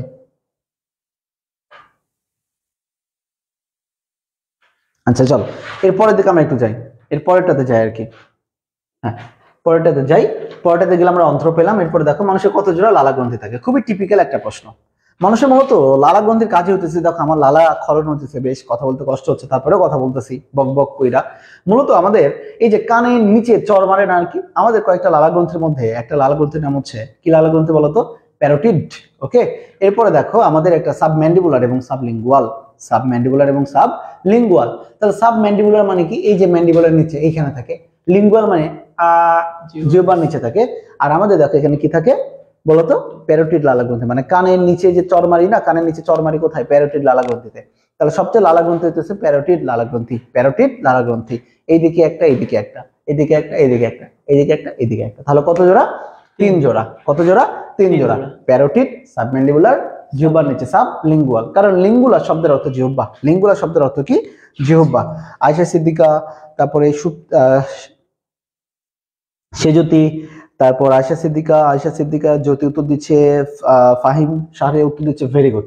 তাহলে আমাদের উত্তরটা হবে লালা গ্রন্থি কত জোড়া থাকে? 3 জোড়া। কত জোড়া? 3 জোড়া। পরবর্তী প্রশ্ন যায় আর কি, চলো। আমি এখানে একটু অ্যাড করতে হ্যাঁ, অবশ্যই অ্যাড করো। এটা হচ্ছে, আচ্ছা তোমাদের মধ্যে কেউ কি জানো যে প্যারোটিড গ্রন্থি যেটা, এটাতে যখন আমাদের ইনফ্লামেশন হয় বা দাহ্য হয় তখন এক ধরনের রোগ সৃষ্টি হয়, এটাকে কি বলে তোমরা কি বলতে পারবা? প্যারোটাইটিস। প্যারোটিড গ্রন্থি যখন ফুলে যায় তখন আমাদের এই যেহেতু আমাদের কানের নিচে থাকে, আমাদের কথা বলতেও কষ্ট হয়, শ্বাস নিতেও কষ্ট হয়, এই অবস্থাকে কি বলে তোমরা কেউ জানো? আচ্ছা আমি নিজেই বলে দিচ্ছি যে প্যারোটিড গ্রন্থিতে যখন প্রদাহ হয় তখন এটাকে বলা হয় মাম্পস। কি বলে? মাম্পস। ঠিক আছে, প্যারোটিড গ্রন্থিতে যখন প্রদাহ হয় তখন তাকে বলা হয় মাম্পস। আচ্ছা এবার তোমরা আমাকে একটা বলো যে তোমাদের যখন পড়া ধরে, ঠিক আছে, এমন আছে না যে অনেকে গ্রামে থাকে আর তাদের কাকা জ্যাঠা বাইরে থাকে শহরে, তো শহর থেকে আসার পরে যখন পড়া ধরে, ছোটবেলায় আমার সাথে এরকম হইতো যে আমার জ্যাঠামশাই বাইরে থাকতো, বা এটা অনেকে সঠিক উত্তর দিচ্ছে, বাসায় এসে মেয়ে যাবেন অপসরা মামস, তারপরে সাহাব মামস, ভাইয়া, এই পাশের ভাইটাকে চিনলাম না, পাশের ভাইয়াটাকে চিনলা না, কষ্ট। পাশের ভাইয়াটার নাম হচ্ছে তপুদা, ঠিক আছে, অন্য এক্স ওয়াই জেড এর সাথে মিলাই ফেলো না, আমাদের ভালো তপুদা এটা। ওকে, খারাপ কিছুর সাথে মিলাবা না আর কি, একই নাম, ভালোরও হইতে পারে খারাপেরও হইতে পারে, তো ভালো কিছুর সাথে মিলাবা। আমাদের তপু, ও আমার যশোর মেডিকেলের আমার জুনিয়র, এবার থার্ড ইয়ারেই পড়াশোনা করছে, বাসা হচ্ছে আমাদের সাতক্ষীরার পোলা। আশা রাখি তোমাদের সাথে সামনে থেকে আরো অনেক জায়গাতে তার দেখা হবে আর কি। হরিণ খাওয়া যাবে না, হরিণ খাওয়া সংবিধিবদ্ধ সতর্কীকরণে এখানে হরিণ খাওয়া অপরাধ, এখানে বাজে কাজ করা যাবে না, কি বলো? অবশ্যই অবশ্যই, নিষিদ্ধ, হরিণ নিষিদ্ধ, খাওয়া নিষিদ্ধ, লেখা হইতে পারে। হ্যাঁ, হরিণ খাওয়া নিষিদ্ধ, হরিণ খাওয়া নিষিদ্ধ, হরিণ দেখা যাবে আর কি, ক্লিয়ার? তোমাদের প্রি মেডিকেল ব্যাচ হোক বা তোমাদের online one shot MCQ batch হোক, অনেক জায়গাতে তাকে তোমরা খুব দ্রুতই দেখতে পাচ্ছ, আরো অনেক ভালোভাবে দেখতে পাবা। আশা রাখি আর অনেক বেটার সার্ভিস আমরা যশোরে বসে থেকে তোমাদের জন্য দিচ্ছি। পিকচার আমি বাকি হে আসছে। ওকে, আচ্ছা মামস আমার হইলো, মামস থেকে কিন্তু একটা শিখাইতেছি, এই সহজভাবে শেখাতে যদি তোরা এইভাবে হাসিস, এটা তো মানে ঠিক না, এটা তো ঠিক না। ওকে, তাহলে এটা খেয়াল করি, তাহলে এটা যখন মামস হয়, মামসের একটা কমপ্লিকেশন হচ্ছে অর্কাইটিস, মানে টেস্টিস, এখানে একটা প্রদাহ হয়, এটা কিন্তু ছেলেদের বেশ একটা বাজে একটা কমপ্লিকেশন। তোমরা এইভাবে হাসে এটা লাইভ। আচ্ছা চলো, তারপরে মামস, এরপর আরেকটা ইনফরমেশন। হ্যাঁ দে চলো ইনফরমেশন পারিস। আমাদের যে তিন জোড়া লালা গ্রন্থি আছে, লালা গ্রন্থি থেকে যে নিঃসৃত হয় এটাকে কি বলা হয়? লালা রস। তো লালা রস কি করে? আমাদের কথা বলতে সাহায্য করে। এখন অনেক সময় হয় না আমরা ভয়ে কথা বলতে পারি না, ঠিক আছে, ভয়ে কথা বলতে পারি না কিংবা অন্য কোনো কারণে কথা বলতে পারি না, তো তখন কি হয়? আসলে আমরা কথা বলতে পারি না কেন? আসলে আমাদের লালা গ্রন্থি যে 3 জোড়া, তারা আমাদের সাথে কি করে? বেইমানি করে, ঠিক আছে, তারা লালা রস ক্ষরণ করে না। এবং এই যে সিচুয়েশন, এই সিচুয়েশনের একটা স্পেশাল নাম আছে, সেটার নাম কি? এই যে আমাদের ভাই আগে হাত তুলছে, পারবো আমি, এটার নাম কি বলো দেখি? টোমিয়া বলো দেখি, একটা টোমিয়া আছে, বলো কি টোমিয়া? দেখি কে আগে বলতে পারে। শাকিল ভাই কিন্তু আগে বলে ফেলছে।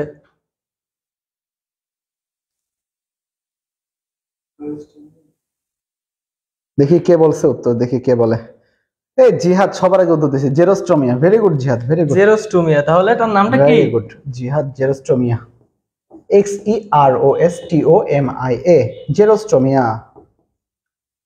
ঠিক আছে, তাহলে যারা জানি তারা তো অনেক ভালো, যারা না জানি এটা শিখে নি, এটা কিন্তু খুবই ইম্পর্টেন্ট। আচ্ছা শোনো, তপু একটা কথা বলছে যে মামস হয়, আমি বলছি একটা প্যারোটাইটিস হয়, দুইটাই হয়, কোনো সমস্যা নাই।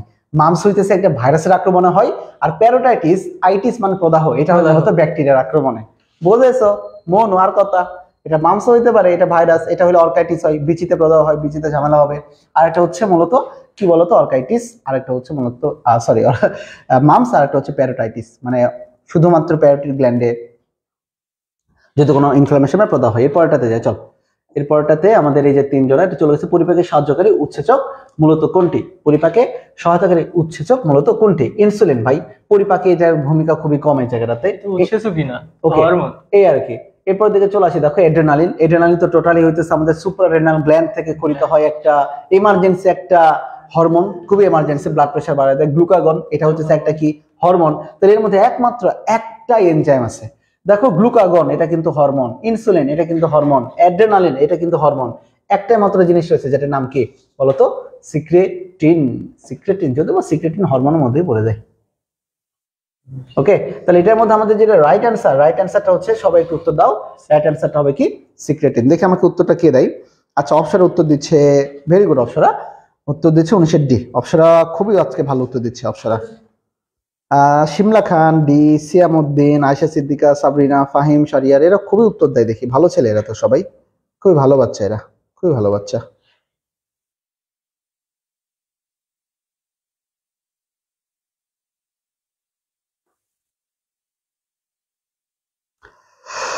হা হা হা, লা লা লা লা লা।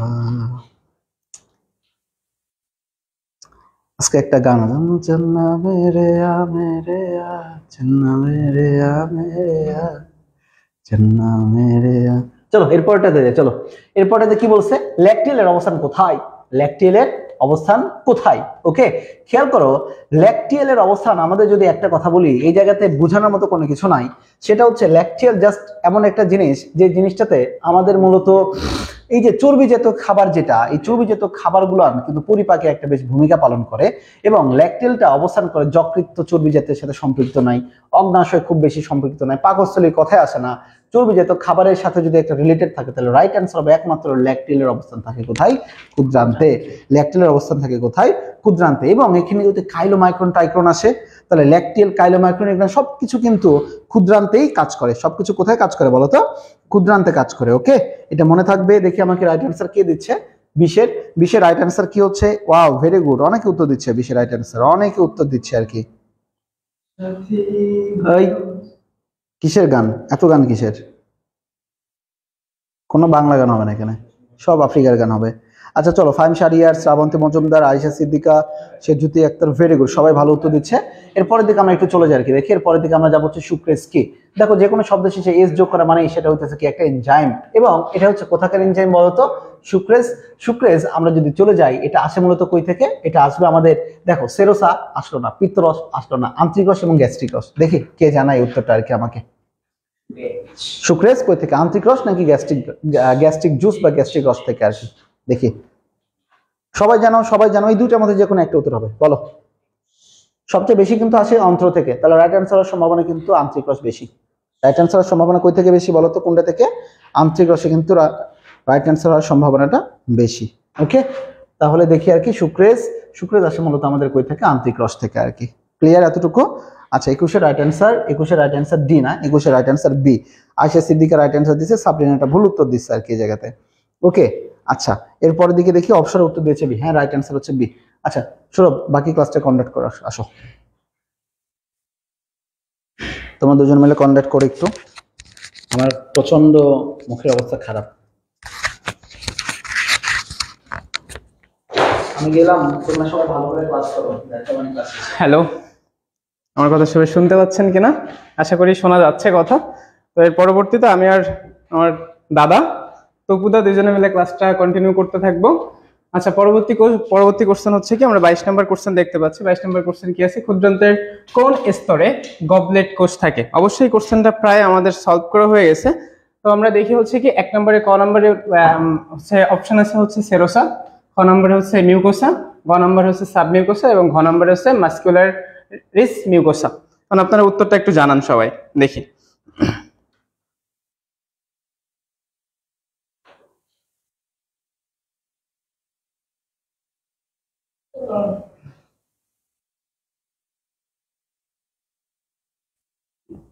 ক্ষুদ্রান্তের কোন স্তরে গবলেট কোষ থাকে?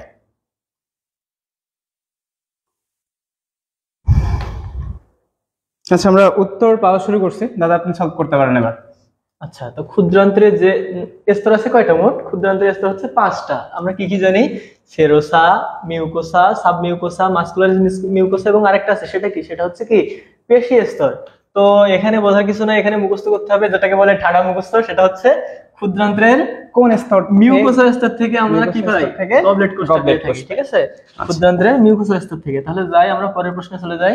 এই যে দেখো উত্তর দেওয়া আছে মিউকোসা। নেক্সট প্রশ্ন, সেটা হচ্ছে কি নিচের কোনটি হরমোন? তাহলে দেখো তো, এটা খুবই সহজ একটা প্রশ্ন। নিচের কোনটি হরমোন? ঠিক আছে, তাহলে আমরা যদি দেখি pepsin, trypsin, ptyalin, insulin. Albert Einstein চলে আসছে আমাদের ক্লাসে দাদা। আলবার্ট আইনস্টাইন আমাদের খবর নিচ্ছে যে আমরা কেমন আছি। আমরা ভালো আছি, আপনি কেমন আছেন? জি আইনস্টাইন সাহেব, আমরা অনেক ভালো আছি। আপনি বায়োলজি পড়া শুরু করলেন কবে থেকে মিস্টার আইনস্টাইন সাহেব? আপনি একটু বলবেন যে আপনি বায়োলজি পড়া শুরু করছেন কবে থেকে?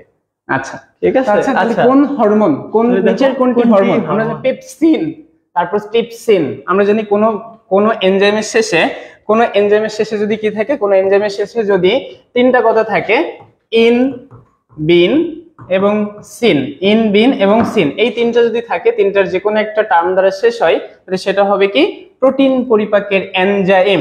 তাহলে পেপসিন আমরা কি পাচ্ছি? সিন পাচ্ছি। ট্রিপসিন কি পাচ্ছি? ট্রিপসিন। তাহলে এটা কি? এটা হচ্ছে প্রোটিন পরিপাকের এনজাইম। আর ঘ নম্বরে আমরা কি দেখতে পাচ্ছি? ঘ নম্বরে দেখতে পাচ্ছি হচ্ছে টায়ালিন।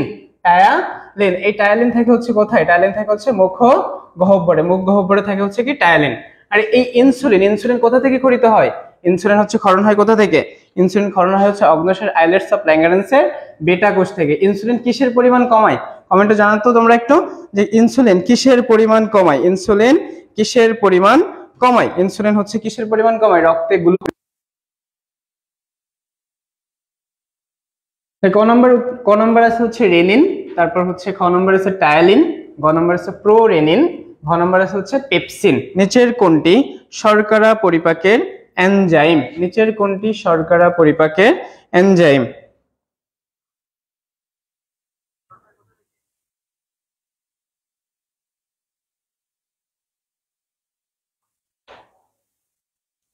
স্লো কাজ করছে খুব। আচ্ছা, 24-এর উত্তর পাওয়া শুরু করছি আমরা। তারপর দেখি দাদা রেনিন এনজাইম কোথায় থাকে? দাদা রেনিন এনজাইম আমার তো মনে পড়তেছে না, রেনিন কোথায় থাকে? রেনিন হচ্ছে রেনিন প্রোটিন, তাহলে হচ্ছে কি প্রোটিওলাইটিক এনজাইম। তারপর হচ্ছে কি পাচ্ছে? গ নাম্বার হচ্ছে প্রোরেনিন, এটা হচ্ছে ইনবিনসিন। ইনবিনসিন, প্রোরেনিন এটাও কিন্তু হচ্ছে কি পরিপাকের এনজাইম? প্রোটিন পরিপাকের এনজাইম। এখানে এক নাম্বার বলে রাখি, সেটা হচ্ছে রেনিন আর প্রোরেনিন দুইটাই কিন্তু প্রায় সেম। প্রোরেনিন হচ্ছে নিষ্ক্রিয় এবং প্রোরেনিনকে যদি আমরা সক্রিয় করি তাহলে যেটা তৈরি হয় সেটা হচ্ছে রেনিন। রেনিন, ঠিক আছে। ঘ নাম্বার আছে হচ্ছে কি? ঘ নাম্বার আছে পেপসিন। তাহলে এটাও কিন্তু আমরা কি পরিপাকের এনজাইম? প্রোটিন পরিপাকের এনজাইম। তাহলে আমরা একটা এনজাইম আমরা পাচ্ছি, সেটা হচ্ছে টায়ালিন। এই টায়ালিন এনজাইম কোথা থেকে ক্ষরিত হয়? টায়ালিন এনজাইম কিন্তু ক্ষরিত হয় হচ্ছে মুখগহ্বর থেকে। টায়ালিন এনজাইম কোথা থেকে ক্ষরিত হয়? মুখগহ্বর থেকে। তাহলে আমরা পরবর্তী কোশ্চেনে যদি চলে যাই, কোনটিকে মানবদেহের ল্যাবরেটরি বলা হয়? কোনটিকে মানবদেহের ল্যাবরেটরি বলা হয়? 25 নম্বর কোশ্চেন, কোনটিকে মানবদেহের ল্যাবরেটরি বলা হয়? তাহলে আমরা ক নম্বরে কি দেখতে পাচ্ছি? যকৃৎ, খ নম্বরে দেখতে পাচ্ছি অগ্ন্যাশয়, গ নম্বরে হচ্ছে কি দেখতে পাচ্ছি? হৃৎপিণ্ড, ঘ নম্বরে হচ্ছে ফুসফুস। কোনটিকে মানবদেহের ল্যাবরেটরি বলা হয়, অর্থাৎ জৈব রসায়নাগার বলা হয়? জৈব রসায়নাগার। এবং এই যে জৈব রসায়নাগারে এখানে কতগুলো বিক্রিয়া সংঘটিত হয়? জৈব রসায়নাগারে কতগুলো বিক্রিয়া সংঘটিত হয়? একটু কমেন্ট করে জানান তো সবাই যে কতগুলো বিক্রিয়া, টোটাল বিক্রিয়া সংঘটিত হয় কতগুলো? আমাদের বইয়ের সংখ্যাটা দেওয়া আছে, আমরা সংখ্যাটা শুনতে চাচ্ছি।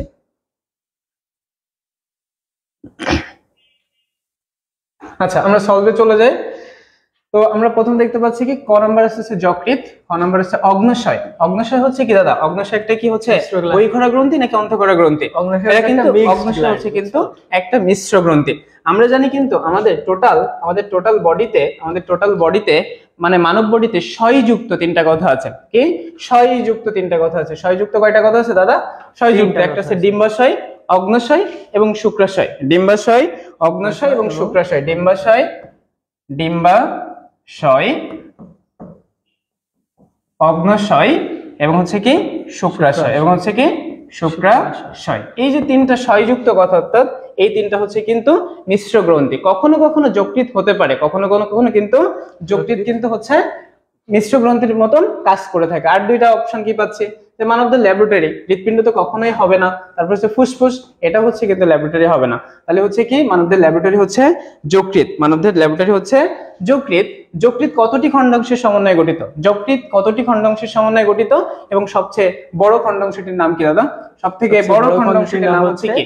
সবথেকে বড় খণ্ডাংশটির নাম রাইট লোব, মানে কি ডান খণ্ড, ঠিক আছে। যকৃতের খণ্ড আমরা কিন্তু যকৃতের খণ্ড হচ্ছে, তাহলে আমরা কি জানছি? যকৃতের খণ্ড হচ্ছে 4টা। যকৃতের খণ্ড কয়টা? যকৃতের খণ্ড আমরা জানছি 4টা। কি কি? Right lobe, left lobe, quadrate এবং কর্ডেট। কর্ডেট এবং কর্ডেট আমরা জানি কিন্তু কি যে যকৃতে হচ্ছে কি থাকে? যকৃতের হচ্ছে তোমার হচ্ছে কি থাকে? যকৃতে হচ্ছে পিত্তথলিটা থাকে। তো একটা কোশ্চেন আমার, যে পিত্তথলি যকৃতের কোন খণ্ডাংশের থাকে? উপরে থাকে না নিচে থাকে? উপরে থাকে না উপরে থাকে? যে যকৃতের কোন অংশে থাকে? এটা কি উপরে থাকে, যকৃতের উপরে নাকি নিচে, এবং কোন খণ্ডাংশে থাকে? ঠিক আছে, এটা তোমরা জানো, আমরা বলবো না। ঠিক আছে, এটা খুবই গুরুত্বপূর্ণ একটা প্রশ্ন। দেখি কে বলতে পারে আগে।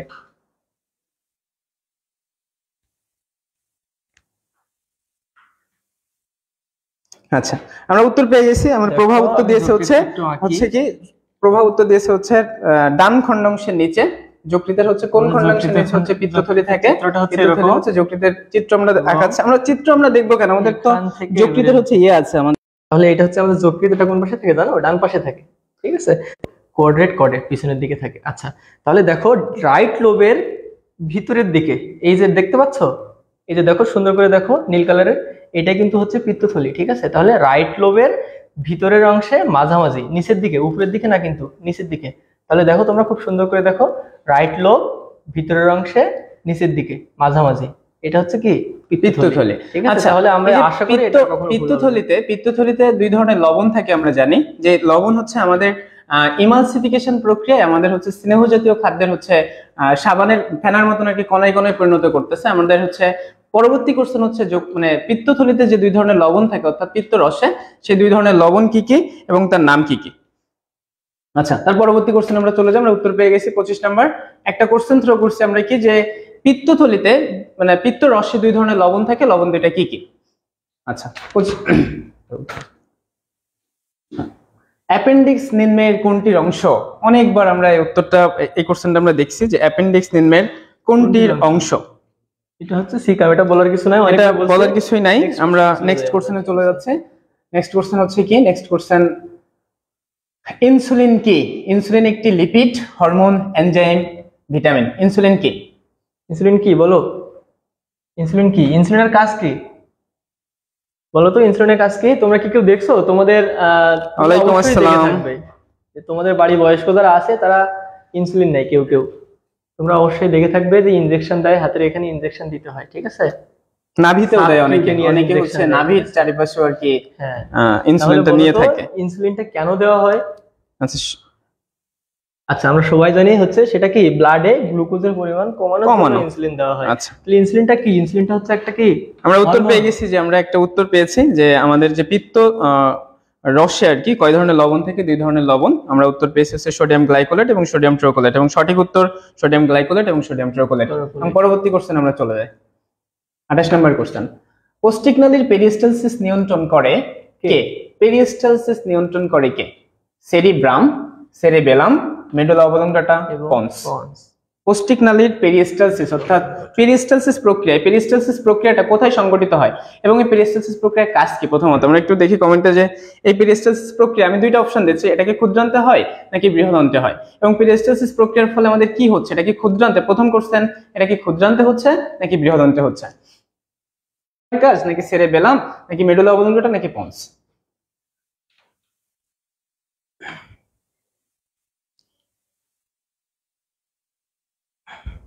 আচ্ছা, আমরা কিন্তু কি জানি? আমরা কিন্তু জানি হচ্ছে মস্তিষ্কের যে আবরণ, মস্তিষ্কের আবরণকে বলা হচ্ছে মেনেঞ্জিস, এবং মস্তিষ্ককে তিনটা ভাগে ভাগ করা যায়, অগ্র মস্তিষ্ক, মধ্য মস্তিষ্ক। আচ্ছা, তো আমাদের এই যে পোস্টিকনালী যে পেরিস্টালসিস প্রক্রিয়া, যে প্রক্রিয়ার মাধ্যমে আমাদের কিন্তু হচ্ছে কি দেহ থেকে মল নিষ্কাশিত হয়, পেরিস্টালসিস প্রক্রিয়ার মাধ্যমে কিন্তু কি হয়? দেহ থেকে মল নিষ্কাশন হয়। তো এই মল নিষ্কাশনে সহায়তা করতেছে তাহলে কে? Cerebellum, cerebellum, not cerebrum, not cerebrum. এটা কি হবে তাহলে? এটা কিন্তু হবে সেরিবেলাম, সেরিবেলাম। আচ্ছা, মেডুলা অবলঙ্গটা। আচ্ছা আচ্ছা আচ্ছা আচ্ছা আচ্ছা, তোমরা এটা বই থেকে একটু দেখে নিও, এখানেও হয়তো আমাদের ভুল হতে পারে। তোমরা একটু বই থেকে এটা কারেকশন করে নিও, ঠিক আছে? যে পোস্টিংলি পেরিস্টালসিস নিয়ন্ত্রণ করে কে? এখানে উত্তর দেওয়া আছে হচ্ছে কি মেডুলা অবলাঙ্গাটা। ঠিক আছে, তোমরা একটু দেখে নিও তো এটা মেডুলা অবলাঙ্গাটা নাকি সেরেবেলাম, তোমরা একটু দেখে নিও। পরবর্তী কোশ্চেন। আচ্ছা, তাহলে আমরা নেক্সট কোশ্চেনে চলে যাই। সেটা হচ্ছে কি গ্যাস্ট্রিন নামক হরমোন কোথায় নিঃসরণ হয়?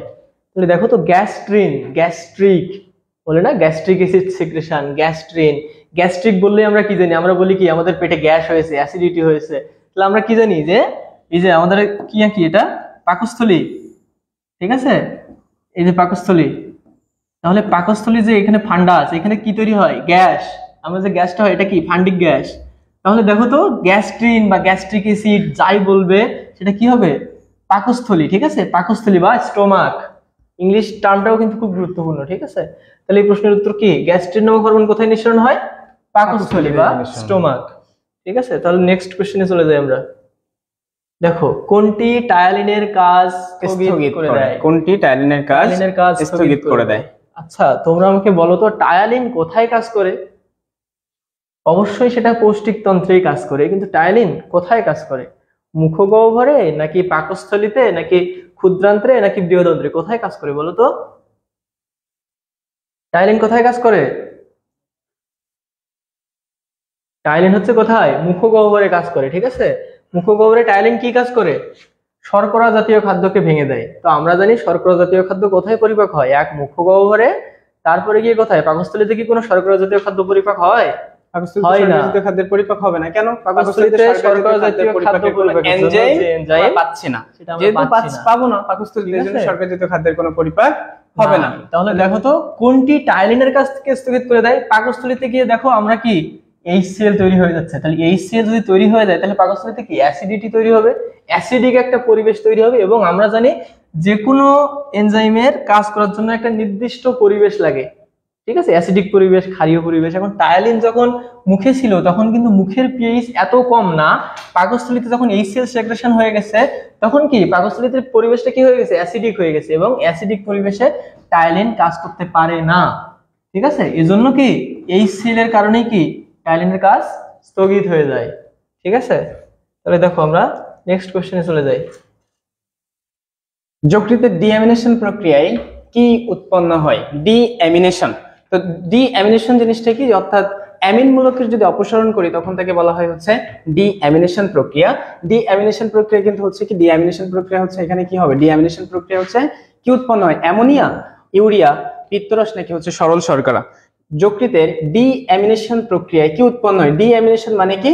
অ্যামিন মূলকের হচ্ছে কি? অ্যামিন মূলকের হচ্ছে অপসারণ। অ্যামিন মূলকের কি? অ্যামিন মূলকের হচ্ছে অপসারণ। তো যকৃতের ডিঅ্যামিনেশন প্রক্রিয়ায় কোনটি উৎপন্ন হয়?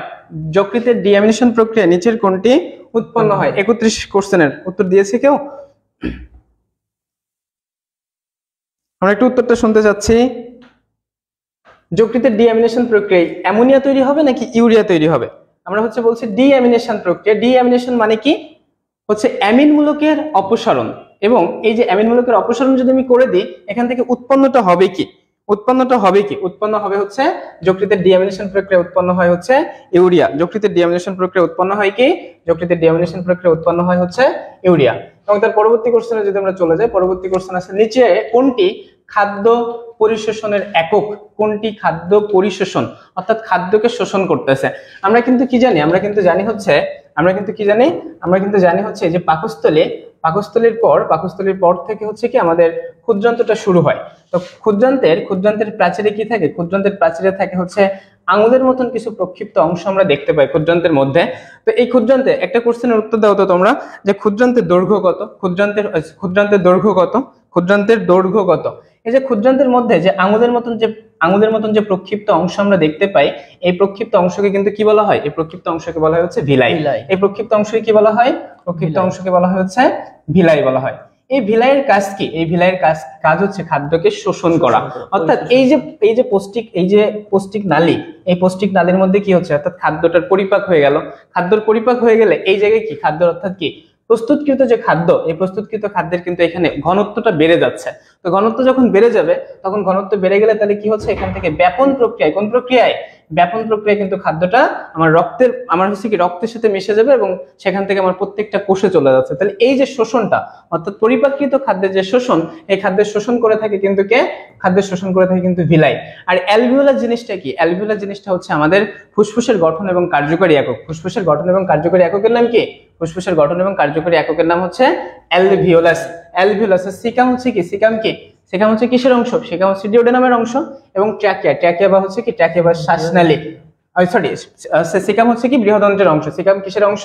বৃহদন্ত্রের অংশ। এবং ট্র্যাকিয়া, এই যে ট্র্যাকিয়াটা হচ্ছে কত নম্বর হচ্ছে কশেরুকা পর্যন্ত বিস্তৃত? বলেন তো কত নম্বর বক্ষদেশীয় কশেরুকা পর্যন্ত বিস্তৃত? ট্র্যাকিয়া কিন্তু হচ্ছে পঞ্চম বক্ষদেশীয় কশেরুকা পর্যন্ত বিস্তৃত। কত নম্বর কশেরুকা পর্যন্ত বিস্তৃত? পঞ্চম বক্ষদেশীয় কশেরুকা পর্যন্ত আমাদের কিন্তু ট্র্যাকিয়া বিস্তৃত। ট্র্যাকিয়া হচ্ছে সি আকৃতির তরুণাস্থি দ্বারা গঠিত। এবং কতটি তরুণাস্থির সমন্বয়ে গঠিত? 15 থেকে 20টি তরুণাস্থির সমন্বয়ে কিন্তু আমাদের ট্র্যাকিয়া গঠিত। এই তরুণাস্থির কারণেই কিন্তু আমাদের ট্র্যাকিয়াটা কখনোই চুপসে যায় না। ট্র্যাকিয়াটা কেন চুপসে যায় না তাহলে? তরুণাস্থির কারণে। এই তরুণাস্থির আকৃতি কেমন? অর্ধ বলয় আকৃতির। তাহলে ট্র্যাকিয়া শুরু কোথায়? ট্র্যাকিয়া এই যে আমার হচ্ছে যে মানে ষড়যন্ত্র বা ষড়যন্ত্রের পর থেকে শুরু করে এই পঞ্চম বক্ষদেশীয় কশেরুকা, কত নম্বর কশেরুকা? পঞ্চম বক্ষদেশীয় কশেরুকা পর্যন্ত কিন্তু আমার ট্র্যাকিয়াটা বিস্তৃত। তো তার পরবর্তী কোশ্চেন যদি আমরা চলে যাই, পরবর্তী কোশ্চেন এখানে উত্তরটা আমরা দেখি, উত্তরটা কি আছে? উত্তর হচ্ছে ভিলাই। তার পরবর্তী কোশ্চেন হচ্ছে কি? পেরিস্টালসিস প্রক্রিয়ার সাথে জড়িত কোন পেশি? পেরিস্টালসিস প্রক্রিয়া, এই যে পেরিস্টালসিস প্রক্রিয়া, অর্থাৎ পেরিস্টালসিস প্রক্রিয়া কি হয়? প্রথম কোশ্চেন দাদা, পেরিস্টালসিস প্রক্রিয়া কি হবে? আমাদের দেহ থেকে মলমূত্র নিষ্কাশন হবে। পেরিস্টালসিস প্রক্রিয়া কি হবে? দেহ থেকে মলমূত্র নিষ্কাশন হবে। পেরিস্টালসিস প্রক্রিয়া কি হবে? দেহ থেকে মলমূত্র নিষ্কাশন। পেরিস্টালসিস প্রক্রিয়া দেহ থেকে যে মলমূত্র নিষ্কাশন, অর্থাৎ এটা যদি আমি বলি, এটা হচ্ছে নালীর ভেতরে, অর্থাৎ আমার দেহের ভেতরের অংশ, ভেতরের যে পেশিগুলো আছে বা নালীগুলো আছে, এই নালীকে আমি আমার নিজের ইচ্ছা মতো নাড়াতে চালাতে পারবো। আমি যদি দাদারা এখন দুম করে একটা কিল দিই, এই যে একটা কিল দিলাম আমি, এটা কিন্তু আমাদের ঐচ্ছিক পেশি। এটা কি পেশি? ঐচ্ছিক পেশি। এবং আমার এই যে নালীর ভেতরে আমার রক্তনালী যদি সংকোচন করতে হয়, রক্তনালী যদি প্রসারণ করতে হয়, এটা কিন্তু আমি চাইলেও কিন্তু নিজের ইচ্ছা মতন কিন্তু আমি করতে পারবো না। যেহেতু নিজের ইচ্ছা মতন করতে পারবো না, এটা কিন্তু আমার অনৈচ্ছিক পেশি। তাহলে আমাদের পেশি কিন্তু তিন ধরনের, একটা হচ্ছে ঐচ্ছিক, একটা অনৈচ্ছিক, আর একটা হচ্ছে কি পেশি? হৃদপেশি। হৃদপেশিতে কি হয়? হৃদপেশির গঠনটা কিন্তু হয় ঐচ্ছিক পেশির মতন। হৃদপেশির গঠনটা কি হয়? ঐচ্ছিক পেশির মতন। এবং কাজ হয়, অর্থাৎ আমি চাই তুমি একটুখানি থেমে দাঁড়াও, এই হৃদপিণ্ড কিন্তু কখনো এই জিনিসটা কিন্তু করতে পারবে না। একটা কোশ্চেন থ্রো করি, হৃদপিণ্ড মাতৃগর্ভের কত সপ্তাহ বয়স থেকে স্পন্দন শুরু করে? কত সপ্তাহ বয়স থেকে স্পন্দন শুরু করে? এই যে হৃদপিণ্ডে একটা হচ্ছে আমরা পেশি দেখতে পাই, হৃদপিণ্ডে আমরা কি একটা এক্সট্রা পেশি দেখতে পাই, অর্থাৎ আড়াআড়ির যে দাগ, এই যে তাহলে কি ইচ্ছা মতন কি আমরা এটা করতে পারবো? আমরা কিন্তু নিজের ইচ্ছা মতন করতে পারতেছি। তাহলে কিন্তু এটা অনৈচ্ছিক পেশি। কি পেশি? এটা কিন্তু হচ্ছে অনৈচ্ছিক পেশি। এটা কি পেশি?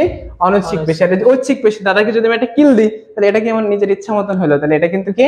ঐচ্ছিক পেশি। এটা কি হলো? ঐচ্ছিক পেশি। আর একটা হচ্ছে কি? হৃদপেশি। হৃদপেশির গঠনটা ঐচ্ছিক পেশির মতন, হৃদপেশির গঠনটা ঐচ্ছিক পেশির মতন, আর কাজটা হচ্ছে অনৈচ্ছিক পেশির মতন। আমরা পরবর্তী কোশ্চেনে চলে যাই। তাহলে আমরা উত্তরটা পেয়ে গেছি হয়তো বেটার। তার পরবর্তী কোশ্চেন হচ্ছে দেহের মাস্টার কেমিস্ট কোনটি? এটা ঠাটানো মুখস্থ করতে হবে, কিছু করার নাই। দেহের মাস্টার কেমিস্ট হচ্ছে বৃক্ক। দেহের মাস্টার কেমিস্ট কোনটি? মাস্টার কেমিস্ট কিন্তু বৃক্ক। ভুলেও কিন্তু দেওয়া যাবে না। কি দেওয়া যাবে না দাদা? আমরা কিন্তু যকৃৎ কিন্তু দিতে পারবো না। যকৃৎ কিন্তু জৈব রসায়নাগার, যকৃৎ কিন্তু জৈব রসায়নাগার। আর মাস্টার কেমিস্ট কিন্তু হচ্ছে বৃক্ক। মাস্টার কেমিস্ট কিন্তু বৃক্ক। আচ্ছা, তোমরা কে কোথা থেকে ক্লাসটা দেখতেছো? আমার ক্লাস ভালো লাগতেছে কিনা? গতদিনের থেকে কি আমাদের ক্লাস ভালো লাগতেছে আজকে? একটু সবাই একটু কমেন্ট করে জানাও তো যে আমাদের ক্লাসগুলো ভালো লাগতেছে কিনা আজকে।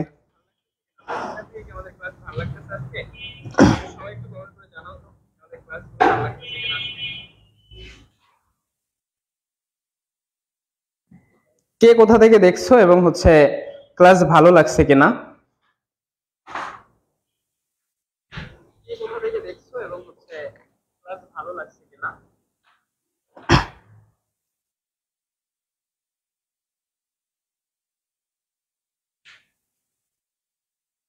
আচ্ছা, তো আমরা পরবর্তী কোশ্চেনে চলে যাই। আমরা হচ্ছে কিছু উত্তর পেয়ে গেছি।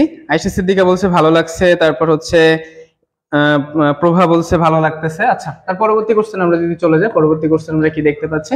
পরবর্তী কোশ্চেন হচ্ছে কি? পরবর্তী কোশ্চেন হচ্ছে পাকস্থলীর পাচক রসে লিপিড পরিপাককারী এনজাইম কোনটি? পাকস্থলীর পাচক রসে লিপিড পরিপাককারী এনজাইম কোনটি? এটা আমাদের একটু কষ্ট করে মুখস্থ করতে হবে। পাকস্থলীর পাচক রসে লিপিড পরিপাককারী এনজাইম হচ্ছে কি? ট্রাইবিউটারেজ। ট্রাই বিউটারেজ এনজাইম হচ্ছে কি পাকস্থলীর পাচ্যকোষী লিপিড পরিপাককারী এনজাইম। ট্রাই বিউটারেজ হচ্ছে কি আমরা উত্তর পেয়ে গেছি যে পাকস্থলীর পাচ্যকোষী লিপিড পরিপাককারী এনজাইম হচ্ছে কোনটি? ট্রাই বিউটারেজ। পরবর্তী কোশ্চেন যদি আমরা চলে যাই, পরবর্তী কোশ্চেন হচ্ছে কি? পরবর্তী কোশ্চেন হচ্ছে ডাক্ট অফ উইসাং কোথায় দেখা যাচ্ছে? ডাক্ট অফ উইসাং কোথায় দেখা যাচ্ছে? আচ্ছা, এটা যদি আপনি সলভ করেন। আমরা আজকে ক্লাস শুরুর প্রথমের দিকেই দেখছিলাম যে ডাক্ট অফ উইসাং, ভাই এটা দেখিয়েছে, এটা মোটামুটি ভাই এটা দেখিয়েছে। এই যে এই জিনিসটাই থাকে, এই জিনিসটা কি? এই জিনিসটা কি বলতো? প্যানক্রিয়াস বা অগ্নাশয়। ঠিক আছে, প্যানক্রিয়াস বা অগ্নাশয়। তাহলে ডাক্ট অফ উইসাং কোথায় থাকে? অগ্নাশয়ে থাকে। এটা আলাদা করে কিছু বলার নাই। ডাক্ট অফ উইসাং, ঠিক আছে, বা চিপ সেল। ঠিক আছে, পাকস্থলীর কোন প্রাচীর থেকে এই সেল নিঃসৃত হয়? প্যারাইটাল কোষ থেকে। আচ্ছা, এখানে প্রশ্ন যদি এমন না হয়, এমন হতো যে পাকস্থলীর প্রাচীরের কোন কোষ থেকে অ্যাসিড নিঃসৃত হয়, আর কোন কোষ থেকে কি অ্যাসিড নিঃসৃত হয়? আর কোন কোষ থেকে কিন্তু অ্যাসিড নিঃসৃত হয় না। পাকস্থলী থেকে একমাত্র HCl নামক অ্যাসিডই নিঃসৃত হয়, এটা হচ্ছে হাইড্রোক্লোরিক অ্যাসিড, এবং এটা প্যারাইটাল সেল থেকে নিঃসৃত হয়। ঠিক আছে, তাহলে চলো আমরা নেক্সট কোশ্চেনে চলে যাই। ক্লাস অনেক বড় হয়ে গেছে, চলো আমরা খুব দ্রুত আগাই। ঠিক আছে, দেখো লালায় বাফার হিসেবে কাজ করে কোনটি? আচ্ছা, তোমরা আমাকে বলো তো বাফার কি? বাফার সম্পর্কে তোমরা কি জানো বলো তো? বাফার কি? তোমরা কি কেউ জানো বাফার কি? তোমরা আমাকে একটু দ্রুত জানাও বাফার কি। কে কে জানো বাফার কি? বাফারের কাজ কি বলো তো? বাফারের কাজ কি বলো তো?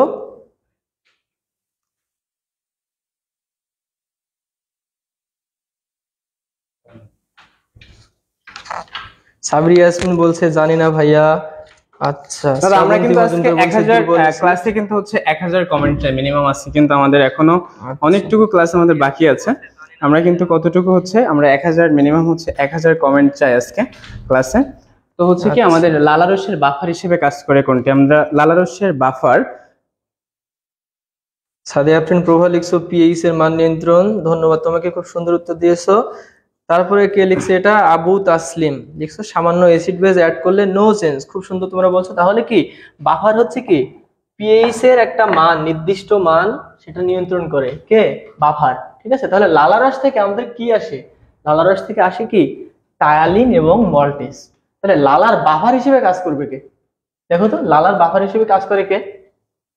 এখানে দেখো কার্বনেট আছে, সালফেট আছে, হাইড্রোকার্বন আছে, বাইকার্বনেট আছে। তাহলে বাফার হিসেবে কাজ করবে কে বলো তো? বাইকার্বনেট হচ্ছে বাফার হিসেবে কাজ করবে। হাইড্রোকার্বন কি কাজ করবে? কাজ করবে না। কার্বনেট কি কাজ করবে? কাজ করবে না। সালফেট কি কাজ করবে? এগুলো সবই কার্বনেট, সালফেট এগুলো সবই কি ক্ষারীয়, কিন্তু এগুলো তো আসলে লালাই হইতে হবে, তাই না? লালার বাফার হিসেবে কাজ করবে কোনটি? তাহলে শুধুমাত্র কি বাইকার্বনেট। ঠিক আছে, চলো নেক্সট কোশ্চেনে চলে যাই। এই যে বাইকার্বনেট। নেক্সট কোশ্চেন কি আছে? কোন জাতীয় খাদ্যের বিপাকের ফলে নাইট্রোজেন জাতীয় বর্জ্য পদার্থ সৃষ্টি হয়? নাইট্রোজেন মানে কি? অর্থাৎ এন তৈরি হবে, তাই না? লালার বাফার হিসেবে কাজ করে কোনটি? এই কোশ্চেনটা আমরা পেয়ে গেছি। তার পরবর্তী কোশ্চেন হচ্ছে কি? তার পরবর্তী কোশ্চেন আমরা চলে গিয়েছিলাম অবশ্যই কোন জাতীয় খাদ্যের পরিপাকের ফলে নাইট্রোজেন জাতীয় বর্জ্য পদার্থ সৃষ্টি হয়। অর্থাৎ কোন জাতীয় খাদ্য? আমরা কিন্তু জানি কি আমাদের যে আদর্শ খাদ্য, আমাদের আদর্শ খাদ্যে কিন্তু 6 ধরনের পুষ্টি গুণাগুণ থাকে। কয় ধরনের দাদা? 6 ধরনের। কি কি? শর্করা, আমিষ, তারপর হচ্ছে স্নেহ, খনিজ লবণ, ভিটামিন এবং পানি। আমাদের বডি সরাসরি 3টা জিনিস গ্রহণ করতে পারলেও 3টা জিনিস গ্রহণ করে। কি কি 3টা জিনিস গ্রহণ করে? কিন্তু হচ্ছে ভিটামিন, খনিজ লবণ এবং পানি। ভিটামিন, খনিজ লবণ এবং পানি। বলো তো তোমরা যে কোন ভিটামিনের অভাবে রাতকানা রোগ হয়? কোন ভিটামিনের অভাবে রাতকানা রোগ হয়? এবং 3টা জিনিস আমাদের বডি কিন্তু সরাসরি গ্রহণ করতে পারলো, বাট শর্করা এটা হচ্ছে জটিল খাদ্য, আমাদের বডি কিন্তু সরাসরি গ্রহণ করতে পারবে না। তারপর হচ্ছে আমিষ অর্থাৎ প্রোটিন জাতীয় খাদ্য কিন্তু আমাদের সরাসরি গ্রহণ করতে পারবে না, এবং স্নেহ জাতীয় খাদ্য কিন্তু আমাদের বডি সরাসরি গ্রহণ করতে পারবে না। তো এই 3টা খাদ্য যদি সরাসরি গ্রহণ করতে না পারে, আমরা কিন্তু জানি কি যে শর্করা জাতীয় খাদ্য, শর্করা জাতীয় খাদ্য যদি আমরা পরিপাক করি, সর্বশেষ উৎপন্ন দ্রব্য আসে কি? সর্বশেষ উৎপন্ন দ্রব্য আসে কিন্তু হচ্ছে গ্লুকোজ। তারপর হচ্ছে কি প্রোটিন জাতীয় খাদ্য পরিপাক করলে কিন্তু কি আসে? অ্যামাইনো অ্যাসিড আসে। তারপরে যদি আমি দেখি হচ্ছে কি আরেকটা জিনিস আছে, আরেকটা কি খাদ্য? লিপিড জাতীয় খাদ্য। লিপিড অর্থাৎ কি? তেল বা চর্বি। লিপিড অর্থাৎ তেল বা চর্বি। তো এই তেল বা চর্বি জাতীয় খাদ্য পরিপাক করে আসলে, অর্থাৎ আমার যে হচ্ছে যে গুলুমুলু দেখাচ্ছে আমাদের, তাই না? এই যে দাদা কিন্তু অনেকটা কিউট দেখা যাচ্ছে দাদার, তো দাদার যে কিউট দেখা যাচ্ছে, যে চকচক করতেছে। অবশ্যই আজকে আসার সময় পার্লার থেকে ঘুরে আসছে দাদা, তো পার্লার থেকে ঘুরে আসলে এই যে দাদার যে কিউট দেখাচ্ছে, এটা কিন্তু হচ্ছে কি গ্লিসারল জাতীয় কোনো কিছু দাদা কিন্তু মেখে আসছে। আমরা কিন্তু কি জানি, আমি কিন্তু মাখি না, না দাদা আজকে ইয়ে করে আসছে। এই যে দাদা আজকে পার্লার থেকে ঘুরে আসছে, তো পার্লারে গিয়ে কিন্তু হচ্ছে কি, পার্লারে একটা বৌদি ছিল, পার্লারের বৌদি কিন্তু আজকে কি মাখাই দিয়েছে, গ্লিসারল মাখাই দিয়েছে। তো যে গ্লিসারল মাখানোর কারণেই কিন্তু দাদাকে গোলমোল দেখাচ্ছে। তাহলে লিপিড জাতীয় খাদ্যের থেকে উৎপন্ন দ্রব্য হয় কিন্তু হচ্ছে কি গ্লিসারল। কি হয়? গ্লিসারল হয়। কি হয়? গ্লিসারল, যেটা আমাদের কিন্তু ত্বকের কি উজ্জ্বলতা বৃদ্ধি করে। কোন জাতীয় খাদ্যের পরিপাকের ফলে নাইট্রোজেন জাতীয় বর্জ্যপদার্থ তৈরি হয়? নাইট্রোজেন জাতীয় খাদ্যের বর্জ্যপদার্থ তৈরি হয় কিন্তু প্রোটিন জাতীয় খাদ্য। কোনটা? প্রোটিন জাতীয় খাদ্য। কোনটা? প্রোটিন জাতীয় খাদ্য। আমরা কিন্তু উত্তর পেয়ে গেছি। দেখি আমরা উত্তরে কি আছে, আমরা দেখি প্রোটিন। 40 নম্বর কোশ্চেন, যকৃতের সঞ্চয় করে কোনটি? যকৃৎ সঞ্চয় করে, অর্থাৎ আমাদের কিন্তু যে যকৃতের দুইটা ভূমিকা থাকে, তাই না? একটা হচ্ছে সঞ্চয় ভূমিকা আর একটা হচ্ছে বিপাকীয় ভূমিকা। একটা হচ্ছে সঞ্চয় ভূমিকা এবং একটা হচ্ছে বিপাকীয় ভূমিকা। এখানে সঞ্চয় এবং বিপাকে কিছু জায়গা আমাদের একটু মুখস্থ করতে হয় কষ্ট করে, তো ঠিক এই টপিকসটা একটু মুখস্থ করার মতন। আমাদের যকৃৎ সঞ্চয় করে, এখানে দেখো ফলিক অ্যাসিড আছে, সালফিউরিক অ্যাসিড আছে, ম্যালিক অ্যাসিড আছে, তারপর হচ্ছে কি, এটা একটু অপশন হয়তো বা ভুল আছে, এটা অপশন একটু ভুল আছে, কি এটা অপশন ভুল, তারপর হচ্ছে দেখো ফলিক অ্যাসিড, সালফিউরিক অ্যাসিড কিন্তু হচ্ছে কি তীব্র অ্যাসিড, এটা কিন্তু থাকবে না। তারপর হচ্ছে কি ম্যালিক অ্যাসিড কিন্তু থাকে না। হচ্ছে কি যকৃৎ সঞ্চয় করে হচ্ছে কি ফলিক অ্যাসিড। যকৃৎ কোনটি সঞ্চয় করে? যকৃৎ কিন্তু সঞ্চয় করে হচ্ছে ফলিক অ্যাসিড। তাহলে যকৃৎ কোনটি সঞ্চয় করে? যকৃৎ কিন্তু সঞ্চয় করে হচ্ছে ফলিক অ্যাসিড। বলো তো পানিতে দ্রবণীয় ভিটামিনগুলোর নাম কি কি? পানিতে দ্রবণীয় ভিটামিনগুলোর নাম কি কি? আমরা একটু সবার কমেন্টটা শুনতে চাচ্ছি। এখান থেকে কিন্তু কোশ্চেন আসে, এইখান থেকে দুইটা কোশ্চেন আসে। একটা হচ্ছে কি যে পানিতে দ্রবণীয় ভিটামিন এবং স্নেহে দ্রবণীয় ভিটামিন। আমরা কিন্তু জানি কি স্নেহে দ্রবণীয় ভিটামিন হচ্ছে কিন্তু এ, ডি, ই এবং কে। এ, ডি, ই এবং কে হচ্ছে স্নেহে দ্রবণীয় ভিটামিন। এ, ডি, ই এবং কে হচ্ছে স্নেহে দ্রবণীয় ভিটামিন। আর হচ্ছে বি এবং সি হচ্ছে কি পানিতে দ্রবণীয় ভিটামিন। বি এবং সি হচ্ছে পানিতে দ্রবণীয় ভিটামিন। আমাদের যে ক্ষুদ্রান্ত আছে, আমাদের কি আছে ক্ষুদ্রান্ত এবং বৃহদান্তে আমাদের কিন্তু একটা ব্যাকটেরিয়া থাকে। দাদা ব্যাকটেরিয়াটার নাম কি জানি? আমাদের কিন্তু ব্যাকটেরিয়া থাকে একটা। বলতো ক্ষুদ্রান্ত এবং বৃহদান্তে এক ধরনের, অর্থাৎ অঞ্চে এক ধরনের ব্যাকটেরিয়া বাস করে। তোমরা যে জানো একটু কমেন্টে জানো তো, ক্ষুদ্রান্তে এবং বৃহদান্তে এক ধরনের ব্যাকটেরিয়া কিন্তু বাস করে। সেই ব্যাকটেরিয়াটার নাম কি? ক্ষুদ্রান্ত এবং বৃহদান্তে একটা ব্যাকটেরিয়া বাস করে থাকে, এই ব্যাকটেরিয়াটার নাম কি?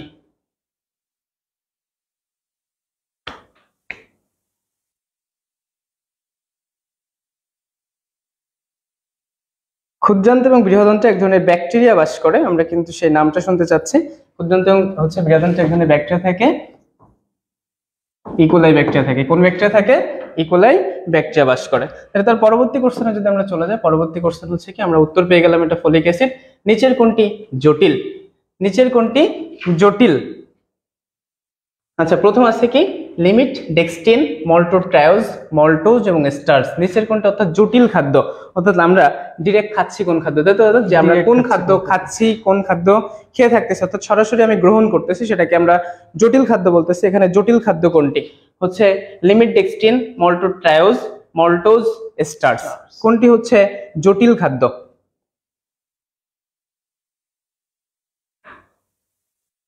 দেখি সবাই একটু উত্তর কমেন্টে জানাও তো, দেখি একটু এখানে জটিল খাদ্য কোনটা?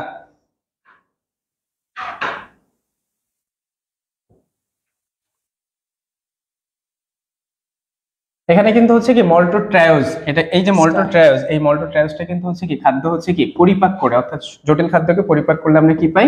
মল্টোট্রায়োজ পাই। এবং মল্টোজ অর্থাৎ কি আপনার শর্করা জাতীয় খাদ্য পরিপাক করে সর্বপ্রথম কিন্তু পাই আমরা মল্টোজ থেকে পাই মল্টেজ এনজাইমের উপস্থিতি কিন্তু পাই হচ্ছে কি মল্টেজ এনজাইমের উপস্থিতি পাই কিন্তু সুক্রেজ। কি পাই? সুক্রেজ কিন্তু পেয়ে থাকি। তো আমাদের কিন্তু আছে কি জটিল খাদ্য অর্থাৎ স্টার্চ। জটিল খাদ্য কি? জটিল খাদ্য কিন্তু হচ্ছে স্টার্চ। নিচের কোনটি জটিল খাদ্য? তো নিচের কোনটি হচ্ছে জটিল খাদ্য? এটা কিন্তু হচ্ছে স্টার্চ। নিচের কোনটি জটিল খাদ্য? নিষ্ক্রিয় আমিষ পরিপাককারী এনজাইমকে কি বলা হয়?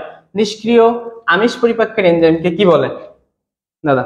নিষ্ক্রিয় আমিষ পরিপাককারী এনজাইমকে কি বলা হয়? নিষ্ক্রিয় আমিষ পরিপাককারী এনজাইমকে কি বলা হয়? ইলিয়াম পরিপাককারী এনজাইমকে কি বলে? ইলিয়াম, জেজুনাম, ডিউডেনাম, এগুলো কি এনজাইম? এগুলো তো আমাদের ক্ষুদ্রান্তের অংশ। তাহলে একমাত্র এনজাইম আছে কি এখানে? জাইমোজেন। তাহলে উত্তর চোখ বন্ধ করে জাইমোজেন, চোখ বন্ধ করে আমরা কিন্তু এখানে জাইমোজেন উত্তর করতে পারি। আমরা কিন্তু এখানে কিন্তু চোখ বন্ধ করে কিন্তু আমরা জাইমোজেন উত্তর করতে পারতেছি। তাহলে চলো আমরা নেক্সট কোয়েশ্চেনে চলে যাই। এটা খুবই সহজ কোয়েশ্চেন ছিল। দেখো বাকি তিনটা তো এনজাইমই না, ঠিক আছে? তার মানে একমাত্র এনজাইম আছে এখানে, জাইমোজেন। নেক্সট কোয়েশ্চেন কি বলতেছে? রক্তের শর্করার পরিমাণ নিয়ন্ত্রণ করে কোনটি? রক্তের শর্করার পরিমাণ নিয়ন্ত্রণ করে কোনটি? রক্তের শর্করার পরিমাণ নিয়ন্ত্রন করে নিচের কোনটি? রক্তের শর্করার পরিমাণ নিয়ন্ত্রণ করে কোনটি? থাইরক্সিন, ইনসুলিন, গ্লুকাগন, অক্সিটোনিন বা অক্সিটোনিন হবে না, অবশ্যই অক্সিটোসিন হবে। তো যাই হোক, রক্তের শর্করার পরিমাণ, এই কোশ্চেনটা আমরা অনেকবার হচ্ছে কিন্তু এই কোশ্চেনের আমরা উত্তর করেছি। এই কোশ্চেনটা আমার কাছে একটু ভুল মনে হচ্ছে দাদা। রক্তের শর্করার পরিমাণ নিয়ন্ত্রণ করে তো ইনসুলিন, গ্লুকাগন দুইজনই, তাই না? তো গ্লুকাগন যেটা করে রক্তের শর্করার পরিমাণটাকে বাড়ায় দেয়, ইনসুলিন হচ্ছে শর্করার পরিমাণটাকে কি করে? কমায় দেয়। অর্থাৎ দুইটা নিয়ন্ত্রণ করতেছে। এখানে কিন্তু কোশ্চেন বলছে হচ্ছে নিয়ন্ত্রণ, কমায় কে কিংবা বাড়ায় কে, দুটোর একটা হতে পারে। হ্যাঁ, ঠিক আছে। এখানে টোটাল নিয়ন্ত্রণ যখন বলেছে সেক্ষেত্রে কিন্তু দুইটাই আমরা কিন্তু অ্যানসার এখানে নিতে পারবো। শর্করার পরিমাণ নিয়ন্ত্রণ করে, অর্থাৎ যখন আমার বডিতে মানে গ্লুকোজটা কমে যাচ্ছে তখন ইনসুলিন বাড়ায় দিচ্ছে, যখন আবার হচ্ছে কি ইনসুলিনটা হচ্ছে কমাই দিচ্ছে, যদি আমার বেড়ে যায় ইনসুলিন তখন কমাই দিচ্ছে। আর যদি হচ্ছে কি গ্লুকাগন হচ্ছে অর্থাৎ আলফা কোষ থেকে খরিত যে গ্লুকাগন হরমোন, এটা কিন্তু আমার যদি কমে যায় রক্তের শর্করা, তখন কিন্তু শর্করাটা কিন্তু বাড়াই দিচ্ছে। তো তার পরবর্তী কোশ্চেন যদি আমরা চলে যাই, তার পরবর্তী কোশ্চেন হচ্ছে কি, পরবর্তী কোশ্চেন এখানে একটা মাত্র উত্তর দেওয়া আছে, কিন্তু উত্তর কিন্তু কয়টা হবে? এখানে উত্তর কিন্তু দুইটা হবে। তার পরবর্তী কোশ্চেন যদি আমরা চলে যাই, পরবর্তী কোশ্চেন কি আছে? সিক্রেটিন কোথা থেকে খরিত হয়? সিক্রেটিন কোথা থেকে? সিক্রেটিন নামক যে হরমোন, এগুলো একটু মুখস্থ করার মতন কিন্তু হচ্ছে কোশ্চেন। এই কোশ্চেন গুলো হচ্ছে যতই আমরা হচ্ছে বুঝাই বা দেখাই দেওয়ার মতন কোনো কিছু থাকে, অবশ্যই দেখানো যায়, বাট এটা হচ্ছে প্রায় মুখস্থের মতন। যে ক্ষুদ্রান্তের কোন অংশ থেকে, যদি বলি তপুদার নাম কি, তো তপুদার নাম কিন্তু তপুদাই, ঠিক আছে। তপুদার মায়ের নাম কি, তো তপুদার মায়ের নাম তপুদার মা, ঠিক আছে। তো ঠিক বিষয়টা হচ্ছে এরকম। তো সিক্রেটিন কোথা থেকে খরিত হচ্ছে? সিক্রেটিন কি যকৃৎ থেকে, পাকস্থলী থেকে, অগ্ন্যাশয় নাকি ডিওডেনাম থেকে? তো সিক্রেটিন কোথা থেকে খরিত হরমোন? সিক্রেটিন কোথা থেকে খরিত হরমোন? অগ্ন্যাশয়, পাকস্থলী, তারপর হচ্ছে যকৃৎ, ডিওডেনাম। আচ্ছা, তোমরা আরেকটা প্রশ্নের উত্তর দাও তো, যে প্রথম আবিষ্কৃত হরমোন কোনটি? তোমরা একটু কমেন্ট করে জানাও যে সর্বপ্রথম। অনেকে অবশ্যই উত্তর দিচ্ছে। শ্রাবন্তী মজুমদার উত্তর দিয়েছে হচ্ছে সি, অগ্ন্যাশয়। অগ্ন্যাশয় থেকে 4 ধরনের হরমোন খরিত হয় রে বাবা। অগ্ন্যাশয় থেকে 4 ধরনের হরমোন, একটা হচ্ছে গ্লুকাগন, তারপর হচ্ছে ইনসুলিন, তারপর হচ্ছে সোমাটোস্ট্যাটিন, আরেকটা হচ্ছে পিপিই কোষ। এই তিনটা, অর্থাৎ প্যানক্রিয়াটিক পলিপেপটাইড, পিপিই কোষ থেকে প্যানক্রিয়াটিক পলিপেপটাইড, এই 4 ধরনের। অগ্ন্যাশয় থেকে হবে না, যকৃৎ থেকে এখানে যকৃৎ, পাকস্থলী থেকেও হবে না। এখানে হচ্ছে সিক্রেটিন হরমোনটা খরিত হয় হচ্ছে ডিওডেনাম থেকে। সিক্রেটিন হরমোনটা খরিত হয় হচ্ছে ডিওডেনাম থেকে। বলতো হচ্ছে দাদা একটা কোশ্চেন থ্রো করছে যে সর্বপ্রথম আবিষ্কৃত যে হরমোন, সর্বপ্রথম আবিষ্কৃত হরমোনটার নাম কি? সর্বপ্রথম আবিষ্কৃত হরমোনটার নাম কি?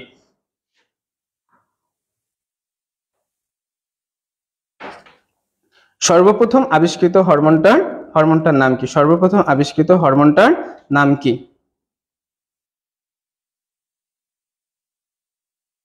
আমরা কি উত্তর পাচ্ছি দাদা? এই যে আমরা আয়েশা সিদ্দিকা কমেন্ট করছে যে সর্বপ্রথম আবিষ্কৃত হরমোনটার নাম হচ্ছে সিক্রেটিন হরমোন। এই কোশ্চেনটা কিন্তু অনেক গুরুত্বপূর্ণ একটা কোশ্চেন, যে সিক্রেটিন হরমোন হচ্ছে সর্বপ্রথম আবিষ্কৃত হরমোন। তো তার পরবর্তী কোশ্চেন যদি আমরা একটু চলে যাই, পরবর্তী কোশ্চেন দেখি যদি কি আছে। পরবর্তী কোশ্চেন আছে হচ্ছে নিচের কোন হরমোনটি পাকস্থলীর হাইড্রোক্লোরিক অ্যাসিড নিঃসরণ করে? কোন হরমোনটি পাকস্থলীর হাইড্রোক্লোরিক অ্যাসিড অর্থাৎ গ্যাস্ট্রিন গ্রন্থি, পাকস্থলীর কোন স্তর থেকে দাদা হচ্ছে? এই যে প্যারাইটাল স্তর থেকে তো হচ্ছে হাইড্রোক্লোরিক অ্যাসিড নিঃসৃত হয়, প্যারাইটাল স্তর থেকে নিঃসৃত হয়। বাট সিক্রেটিনটা প্যারাইটাল স্তর থেকে নিঃসৃত হচ্ছে, বাট হাইড্রোক্লোরিক অ্যাসিড হচ্ছে প্যারাইটাল স্তর থেকে নিঃসরণ করে। নিচের কোন হরমোনটি পাকস্থলীর হাইড্রোক্লোরিক অ্যাসিড অর্থাৎ হাইড্রোক্লোরিক অ্যাসিডের নিঃসরণ কোন হরমোন? অ্যাসিডের নিঃসরণের যে হচ্ছে নিয়ন্ত্রণ, এই নিয়ন্ত্রণটা হচ্ছে কি এন্ডোক্রাইনিন, সিক্রেটিন, সোমাটোস্ট্যাটিন নাকি হচ্ছে গ্যাস্ট্রিন? অর্থাৎ কোন হরমোনটা নিয়ন্ত্রণটা করতেছে? আমরা হচ্ছে তাহলে কোন হরমোন নিয়ন্ত্রণ করবে, এটা আমরা সবাই উত্তর পেয়ে গেছি। এটা হচ্ছে কি গ্যাস্ট্রিন। কোনটা নিয়ন্ত্রণ করবে? এটা হচ্ছে কি গ্যাস্ট্রিন নিয়ন্ত্রণ করবে। কে নিয়ন্ত্রণ করবে? গ্যাস্ট্রিন নিয়ন্ত্রণ করবে। তো পরবর্তী কোশ্চেন যদি আমরা চলে যাই, পরবর্তী কোশ্চেন কি আছে? পরবর্তী কোশ্চেন আছে একজন 6 বছর বালিকার 6 বছরের বালিকা, এখানে বালক হইতে পারতো, বালিকা দিয়েছে, তো হচ্ছে কি বালিকার দাঁতের সংকেত কত, কে এখানে তার দাঁতের সংকেত কত, বালিকা বালক দুইজনেরই দাঁতের সংখ্যা একই হবে শিশুদেহে। তো শিশুদের দাঁতের সংখ্যা হচ্ছে কিন্তু কি, শিশুদের আমরা কিন্তু জানি মানবদেহে 4 ধরনের দাঁত থাকে। কয় ধরনের দাঁত থাকে? 4 ধরনের দাঁত থাকে। একটা হচ্ছে কি, একটা হচ্ছে প্রথম হচ্ছে কর্তন, ছেদন, অগ্রপেশন এবং পেশন। কর্তন, ছেদন, অগ্রপেশন এবং পেশন, অর্থাৎ ইনসেসর, ক্যানাইন, প্রিমোলার এবং মোলার। ইনসেসর, ক্যানাইন, প্রিমোলার এবং মোলার। তো আমরা কিভাবে মনে রাখি, আমাদের সংকেত কিন্তু একজন পূর্ণবয়স্ক মানুষের ক্ষেত্রে দন্ত সংকেত থেকে I2, C on, P2, M হচ্ছে 3। এটা কিন্তু পূর্ণবয়স্ক মানুষের সংকেত। আমরা যদি দেখি যে আমাদের কিন্তু 2টা পাটি থাকে দাঁতের, তো এই যে এই সাইডে যদি আমি ডান সাইড ধরি আর এটা যদি বাম সাইড ধরি, তো এই ডান সাইডে থাকবে হচ্ছে, ডান সাইডে কিন্তু 8টা এবং বাম সাইডেও কিন্তু থাকবে হচ্ছে 8টা দাঁত, ঠিক আছে? তো তাহলে হচ্ছে 8টা যদি থাকে, তো এই সাইডে 8টা থাকবে, এই সাইডে ঠিক আরেকটা পার্টি কিন্তু আমাদের দাঁতের আছে, ঠিক সেম ভাবে এখানেও 4টা থাকবে, এখানেও কিন্তু 4টা থাকবে, অর্থাৎ 4 4 8টা করে কিন্তু দাঁত আমরা কিন্তু পাচ্ছি। কয়টা করে?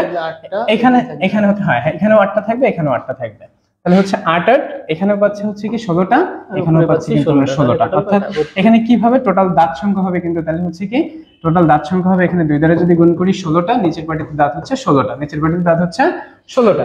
এবং শিশুদের দেহে একটা দাঁত অনুপস্থিত থাকে, সেটা হচ্ছে প্রিমোলার দাঁত অনুপস্থিত থাকে। শিশুদের দেহে দাঁতের সংকেতটা কি হবে? I2, C on, P0, M2। অর্থাৎ একে যদি আমি 2 দ্বারা গুণ করি, গুণ 2, তাহলে দেখা হচ্ছে কি 10 পাচ্ছি, নিচের পাটিতে 10। টোটাল দাঁত সংখ্যা হচ্ছে কিন্তু 20টি, টোটাল দাঁত সংখ্যা 20টি। এখান থেকে কোশ্চেন কিন্তু আরেকটা প্যাটার্নে কোশ্চেন কিন্তু আসতে পারে যে একজন পূর্ণবয়স্ক মানুষের যে টোটাল মোলার দাঁতের সংখ্যা কত, বা হচ্ছে শিশুদেহে হচ্ছে ক্যানাইন দাঁতের টোটাল ক্যানাইন দাঁতের সংখ্যা কত, এমন টাইপের কোশ্চেন কিন্তু আসতে পারে। তো বলো তো হচ্ছে তোমরা একটু কমেন্টে জানাও তো যে একজন পূর্ণবয়স্ক অর্থাৎ শিশুদেহে হচ্ছে ক্যানাইন দাঁতের সংখ্যা, শিশুদেহে অর্থাৎ 6 বছরের বালিকার যে দেহে হচ্ছে ক্যানাইন দাঁতের সংখ্যা কত হবে, ক্যানাইন দাঁতের সংখ্যা কত হবে। আমরা তার পরবর্তী কোশ্চেন যদি চলে যাই, পরবর্তী কোশ্চেন হচ্ছে কি আছে, পরবর্তী কোশ্চেন আছে মানুষের যকৃতের সবচেয়ে বড় খণ্ডাংশ কোনটি? মানুষের যকৃতের সবচেয়ে বড় খণ্ডাংশ কোনটি? মানুষের যকৃতের সবচেয়ে বড় খণ্ডাংশ কোনটি? আমরা এই কোশ্চেনটা অনেকবার পড়েছি, একটু কমেন্টে জানাও দেখে উত্তর দাও, বলো তো। এটা হচ্ছে যকৃৎ, ঠিক আছে? তাহলে যকৃতের বড় খণ্ডাংশ কোনটি? আমার সাইড দেখবো, তোমরা তোমাদের সাইড থেকে দেখলে কিন্তু এটা বাম সাইড মনে হবে। আমি যেভাবে ধরে রাখছি সেটা দেখো, এটা আমার ডান হাত, তাহলে এটা ডান সাইড, এটা বাম সাইড। তাহলে দেখো তো কোনটা বড়, ডানটা বড় নাকি বামটা বড়? অবশ্যই ডানটা বড়। তাহলে মানুষের যকৃতের কোন অংশটি বড়? ডান খণ্ডটি, ঠিক আছে? যকৃতের বলো তো হচ্ছে, আমরা একটা কোশ্চেন কিন্তু এখনো যকৃৎ সম্পর্কে আমরা পড়াশোনা করছি, বাট যকৃতের যে আবরণ, অর্থাৎ আমাদের বডির প্রত্যেকটা অর্গানের বা প্রত্যেকটা অংশের কিন্তু একটা আলাদা আলাদা আবরণ দ্বারা আবৃত থাকে। বলতো যকৃতের আবরণের নাম কি? এবং আমি যখন হচ্ছে যে আমার যে হচ্ছে পেরিস্টালসিস প্রক্রিয়ায় মস্তিষ্কের কোন অংশটা নিয়ন্ত্রণ করে, অর্থাৎ পশ্চাৎ মস্তিষ্কের যে মেডুলা অবলঙ্গটা নিয়ন্ত্রণ করতেছিল, আমরা উত্তর পেলাম। তো মস্তিষ্কের আবরণের নাম কি এবং হচ্ছে যকৃতের আবরণের নাম কি? মস্তিষ্কের আবরণের নাম কি এবং হচ্ছে যকৃতের আবরণের নাম কি? এই দুইটা কোশ্চেনের আবরণটা একটু শুনতে চাচ্ছি আমরা। গ্রিসন ক্যাপসুল এবং হচ্ছে আচ্ছা মেনেনজিস, এবং হচ্ছে আর মস্তিষ্কের আবরণের নাম হচ্ছে মেনেনজিস। আমাদের যে মস্তিষ্ক, আমাদের এই মস্তিষ্কের কিন্তু সব থেকে অগ্র মস্তিষ্ক যে সেরেব্রাম নট সেরেবেলাম, সেরেব্রাম, এই সেরেব্রামে কিন্তু হচ্ছে মোট মস্তিষ্কের হচ্ছে 80% জায়গা দখল করে থাকে। তো যাই হোক, মস্তিষ্কের কোন খণ্ডাংশটি সব থেকে বড়? আমরা কিন্তু উত্তর পেয়ে গেছি, ডান খণ্ডাংশটি সবচেয়ে বড়। ডান খণ্ডাংশটি সবচেয়ে কি? ডান খণ্ডাংশ হচ্ছে সবচেয়ে বড়। তার পরবর্তী কোশ্চেন যদি আমরা চলে যাই, পরবর্তী কোশ্চেন কি আছে? পরবর্তী কোশ্চেন আছে কোনটি ক্ষুদ্রান্তের অংশ নয়? আমরা কিন্তু কি জানি? ডিজেআই। আমাদের কিন্তু একটা মাইক্রোফোন আছে, ডিজেআই একটা মাইক্রোফোন আছে। আমাদের নতুন একটা যে মাইক্রোফোন আমাদের এই অনলাইনের সাথে সেটআপে যোগ হয়েছে, তোমরা অবশ্যই জানো যে আমাদের সেই মাইক্রোফোনটার নাম কিন্তু হচ্ছে ডিজেআই, ডিজেআই, অর্থাৎ কি ডিওডেনাম, তারপর হচ্ছে কি জেজুনাম, ইলিয়াম। ডিওডেনাম, জেজুনাম এবং ইলিয়াম। তাহলে হচ্ছে বলছে ক্ষুদ্রান্তের অংশ নয়, অর্থাৎ ক্ষুদ্রান্তের 3টা অংশ, অর্থাৎ ডিওডেনাম, দেখো ডিওডেনাম আমরা পাচ্ছি, তারপর হচ্ছে জেতে হচ্ছে কি জেজুনাম, এটা আমরা পাচ্ছি, ইলিয়াম এটা আমরা পাচ্ছি, অর্থাৎ অ্যাপেন্ডিক্সটা কিন্তু হচ্ছে অংশ নয়। তার পরবর্তী কোশ্চেন যদি আমরা চলে যাই, পরবর্তী আসছে আবার আসছে। আচ্ছা, আমাদের নেটওয়ার্ক সমস্যার জন্য আবার একটু সমস্যা হয়ে গেল, আমাদের এটা কেটে যায় নাই। তা আমরা পড়তেছি হচ্ছে অতিরিক্ত ওজন, অর্থাৎ একজন মানুষ এই যে ইহা মোটা, যে আমরা একটা সময় দেখা যাচ্ছে কি যদি চিকুন হয়ে যায়, তো চিকুন হলে বলে তোর স্বাস্থ্য তো ভালো না। তো স্বাস্থ্য যদি ভালো নয়, স্বাস্থ্য ভালো কিন্তু মোটার উপর নির্ভর করবে না, স্বাস্থ্য ভালো কিন্তু আমাদের উচ্চতা এবং ওজন, উচ্চতা ওজন দুইটার ব্যালেন্স করে আমরা একটা মাপ পাই, সেটা হচ্ছে আমরা কি যেমন আমাদের সৌরভ দাদা। না আমি হচ্ছে সব দিক থেকে না দাদা হচ্ছে মানে আমি হচ্ছে, হ্যাঁ আমি মোটা, একটু মোটা, আমার ওজন মানে ওজনটা একটু মোটা হয়ে গেছে, অর্থাৎ মোটার স্তরে প্রায় ছোবো ছোবো ভাব, বাট মোটাতে পড়ি নাই এখনো, বাট অতিরিক্ত ওজনে চলে গেছে আমার ওজনটা। তো এই একটা ব্যাপার। তো আমরা হচ্ছে কি পড়তেছি যে অতিরিক্ত ওজন নির্দেশ করে।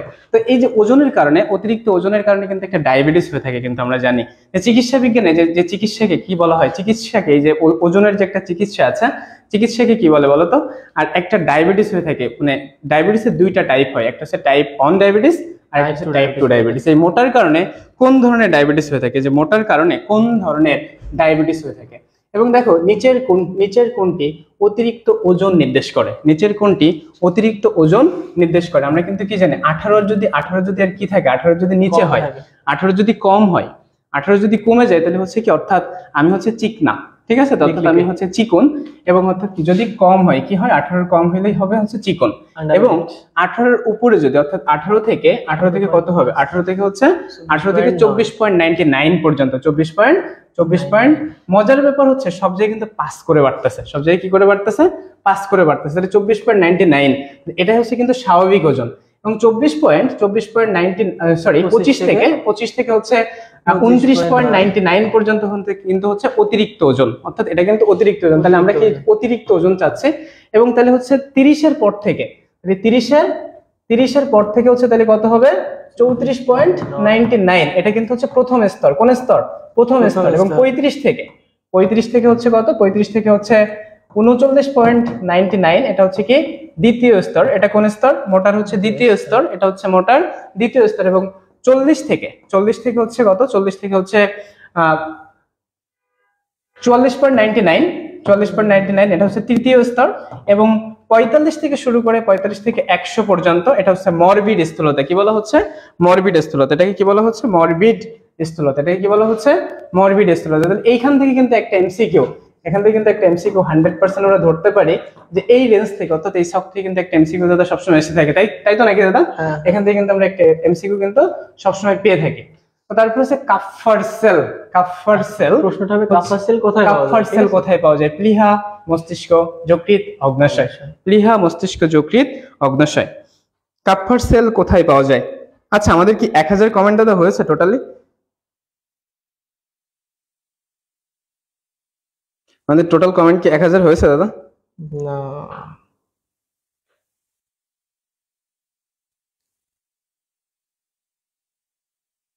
কাপফার সেল কোথায় পাওয়া যায়? আচ্ছা, আমরা দুইজনে কিছু কোশ্চেন থ্রো করি তো দেখি, ওরা তো এত সময় হচ্ছে আমরা উত্তর সহ আসছি, আমরা দুইজনে কিছু কোশ্চেন থ্রো করি। আমরা 5টা, আমি 3টা কোশ্চেন বলবো এবং দাদা 3টা কোশ্চেন বলবে। আমরা তারপরে হচ্ছে এই কোশ্চেনটা সলভ করে দেন হচ্ছে আজকের ক্লাসটা শেষ করব। তো দাদা প্রথম আপনি কোশ্চেন ধরতে পারেন। আচ্ছা, কি কোশ্চেন?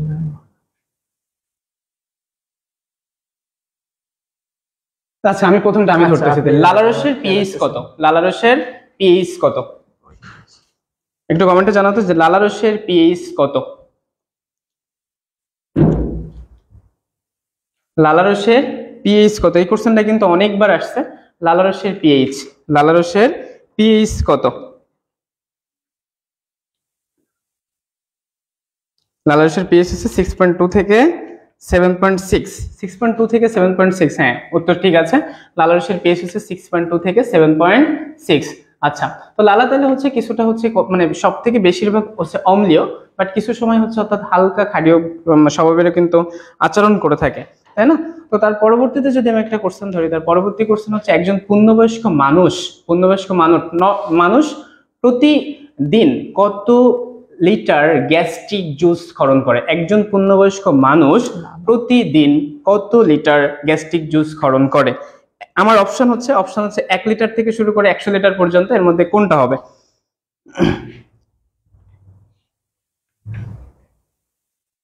একজন পূর্ণবয়স্ক মানুষ প্রতিদিন কত লিটার গ্যাস্ট্রিক জুস ক্ষরণ করে? এর পরবর্তী কোশ্চেন দাদা ধরবে। দেখি আজকে এখান থেকে সব থেকে যারা উত্তর করবে এখন তারা মনে করবে যে না অধ্যায়টা তাদের কিন্তু পড়া আছে, আমরা কিন্তু এখন কিন্তু আমাদের মতনই আমরা কোশ্চেন ধরতেছি, আমাদের মন মতো আর কি। একজন পূর্ণবয়স্ক মানুষ প্রতিদিন প্রভা উত্তর দিয়েছে হচ্ছে কি যে 2 লিটার। উত্তর ঠিক আছে। এবং তুই অনেক ভালো পড়াশোনা করিস রে, তুই অনেক ভালো স্টুডেন্ট, আমার থেকেও ভালো। তুই ক্লাসে পড়াশোনা ধরলে মনে কর তুই সাথে সাথে উত্তর করতে পারিস, একটা খুবই ভালো। তো তার পরবর্তীতে যদি চলে আসে দাদা কোশ্চেন ধরে নেবে। একটা লিখছো 1500 ml, এটা হচ্ছে যকৃৎ। দাদা যেটা প্রশ্ন করছিল সেটা কি গ্যাস্ট্রিক জুসের ক্ষরণ। গ্যাস্ট্রিক জুস কিন্তু না, 1500 ml কি বলতো, 1500 ml থেকে যেটা না, লালাগ্রন্থি এটা ভুল হচ্ছে। লালাগ্রন্থি থেকে হচ্ছে 1200 থেকে 1500 ml, 1200 থেকে 1500। আর হচ্ছে আমাদের যকৃৎ কিন্তু হচ্ছে একটা মানে তোমার হচ্ছে রক্ত ধরে রাখে, হ্যাঁ যকৃৎ যে রক্তটা ধরে রাখতেছে সেটা কিন্তু হচ্ছে 1500 ঘন সেন্টিমিটার। যকৃৎ যে হচ্ছে এটা ধরে রাখতেছে সেটা কিন্তু হচ্ছে রক্তটা জমা রাখে আর কি, সেটা হচ্ছে 1500 ঘন সেন্টিমিটার। বলতো যকৃতের প্রদাহকে কি বলা হয়? একটা কোশ্চেন তো অনেক সুন্দর একটা কোশ্চেন। যকৃতের প্রদাহকে কি বলা হয়? আচ্ছা, যখন প্রদাহ বলবে তখন তোমরা শেষে টাইটিস লাগাই দিবা, আইটিস, ঠিক আছে, ITIS, ঠিক আছে। যকৃতের প্রদাহ যকৃতে কি লিখবা? যকৃতাইটিস। যকৃতের প্রদাহ, তাই না? যকৃতের প্রদাহ। প্রভা অ্যানসার দিয়েছে, আয়েশা সিদ্দিক অ্যানসার দিয়েছে হেপাটাইটিস। সঠিক উত্তর হেপাটাইটিস।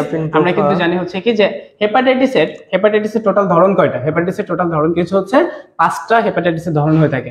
একটা হচ্ছে hepatitis A, B, C, D এবং E। হেপাটাইটিসের কয়টা ধরন? হেপাটাইটিসের ধরন হচ্ছে 5টা, A, B, C, D এবং E। এর মধ্যে সবথেকে ভয়াবহ হেপাটাইটিস হচ্ছে হেপাটাইটিস C, যাকে বলা হচ্ছে নীরবঘাতক বা তুষের আগুন, এবং সবথেকে বেশি আক্রান্ত হয় কোন হেপাটাইটিস দ্বারা? সবথেকে যে 5টা টাইপে আমি বললাম A, B, C, D এবং E, এর মধ্যে সবথেকে বেশি আক্রান্ত হয় কোন হেপাটাইটিস দ্বারা? সবথেকে বেশি আক্রান্ত হয় কোন হেপাটাইটিস দ্বারা? সবথেকে বেশি আক্রান্ত হয় কোন হেপাটাইটিস দ্বারা? হেপাটাইটিস, অ্যাবসলিউট রাইট আনসার হচ্ছে হেপাটাইটিস বি হচ্ছে সবথেকে বেশি আক্রান্ত হয় হচ্ছে হেপাটাইটিস বি এর কারণে। এর মধ্যে আমরা জানি কিন্তু যে 5টা টাইপ, তাই না দাদা? তো এই যে 5টা টাইপের মধ্যে একটা মাত্র হেপাটাইটিসের যে ধরন, অর্থাৎ একটা মাত্র টাইপ হচ্ছে ডিএনএ দ্বারা নিয়ন্ত্রিত হয়, বাকি সকলগুলো কিন্তু হচ্ছে আরএনএ দ্বারা নিয়ন্ত্রিত হয়। এর মধ্যে ডিএনএ দ্বারা নিয়ন্ত্রিত হয় কোনটা?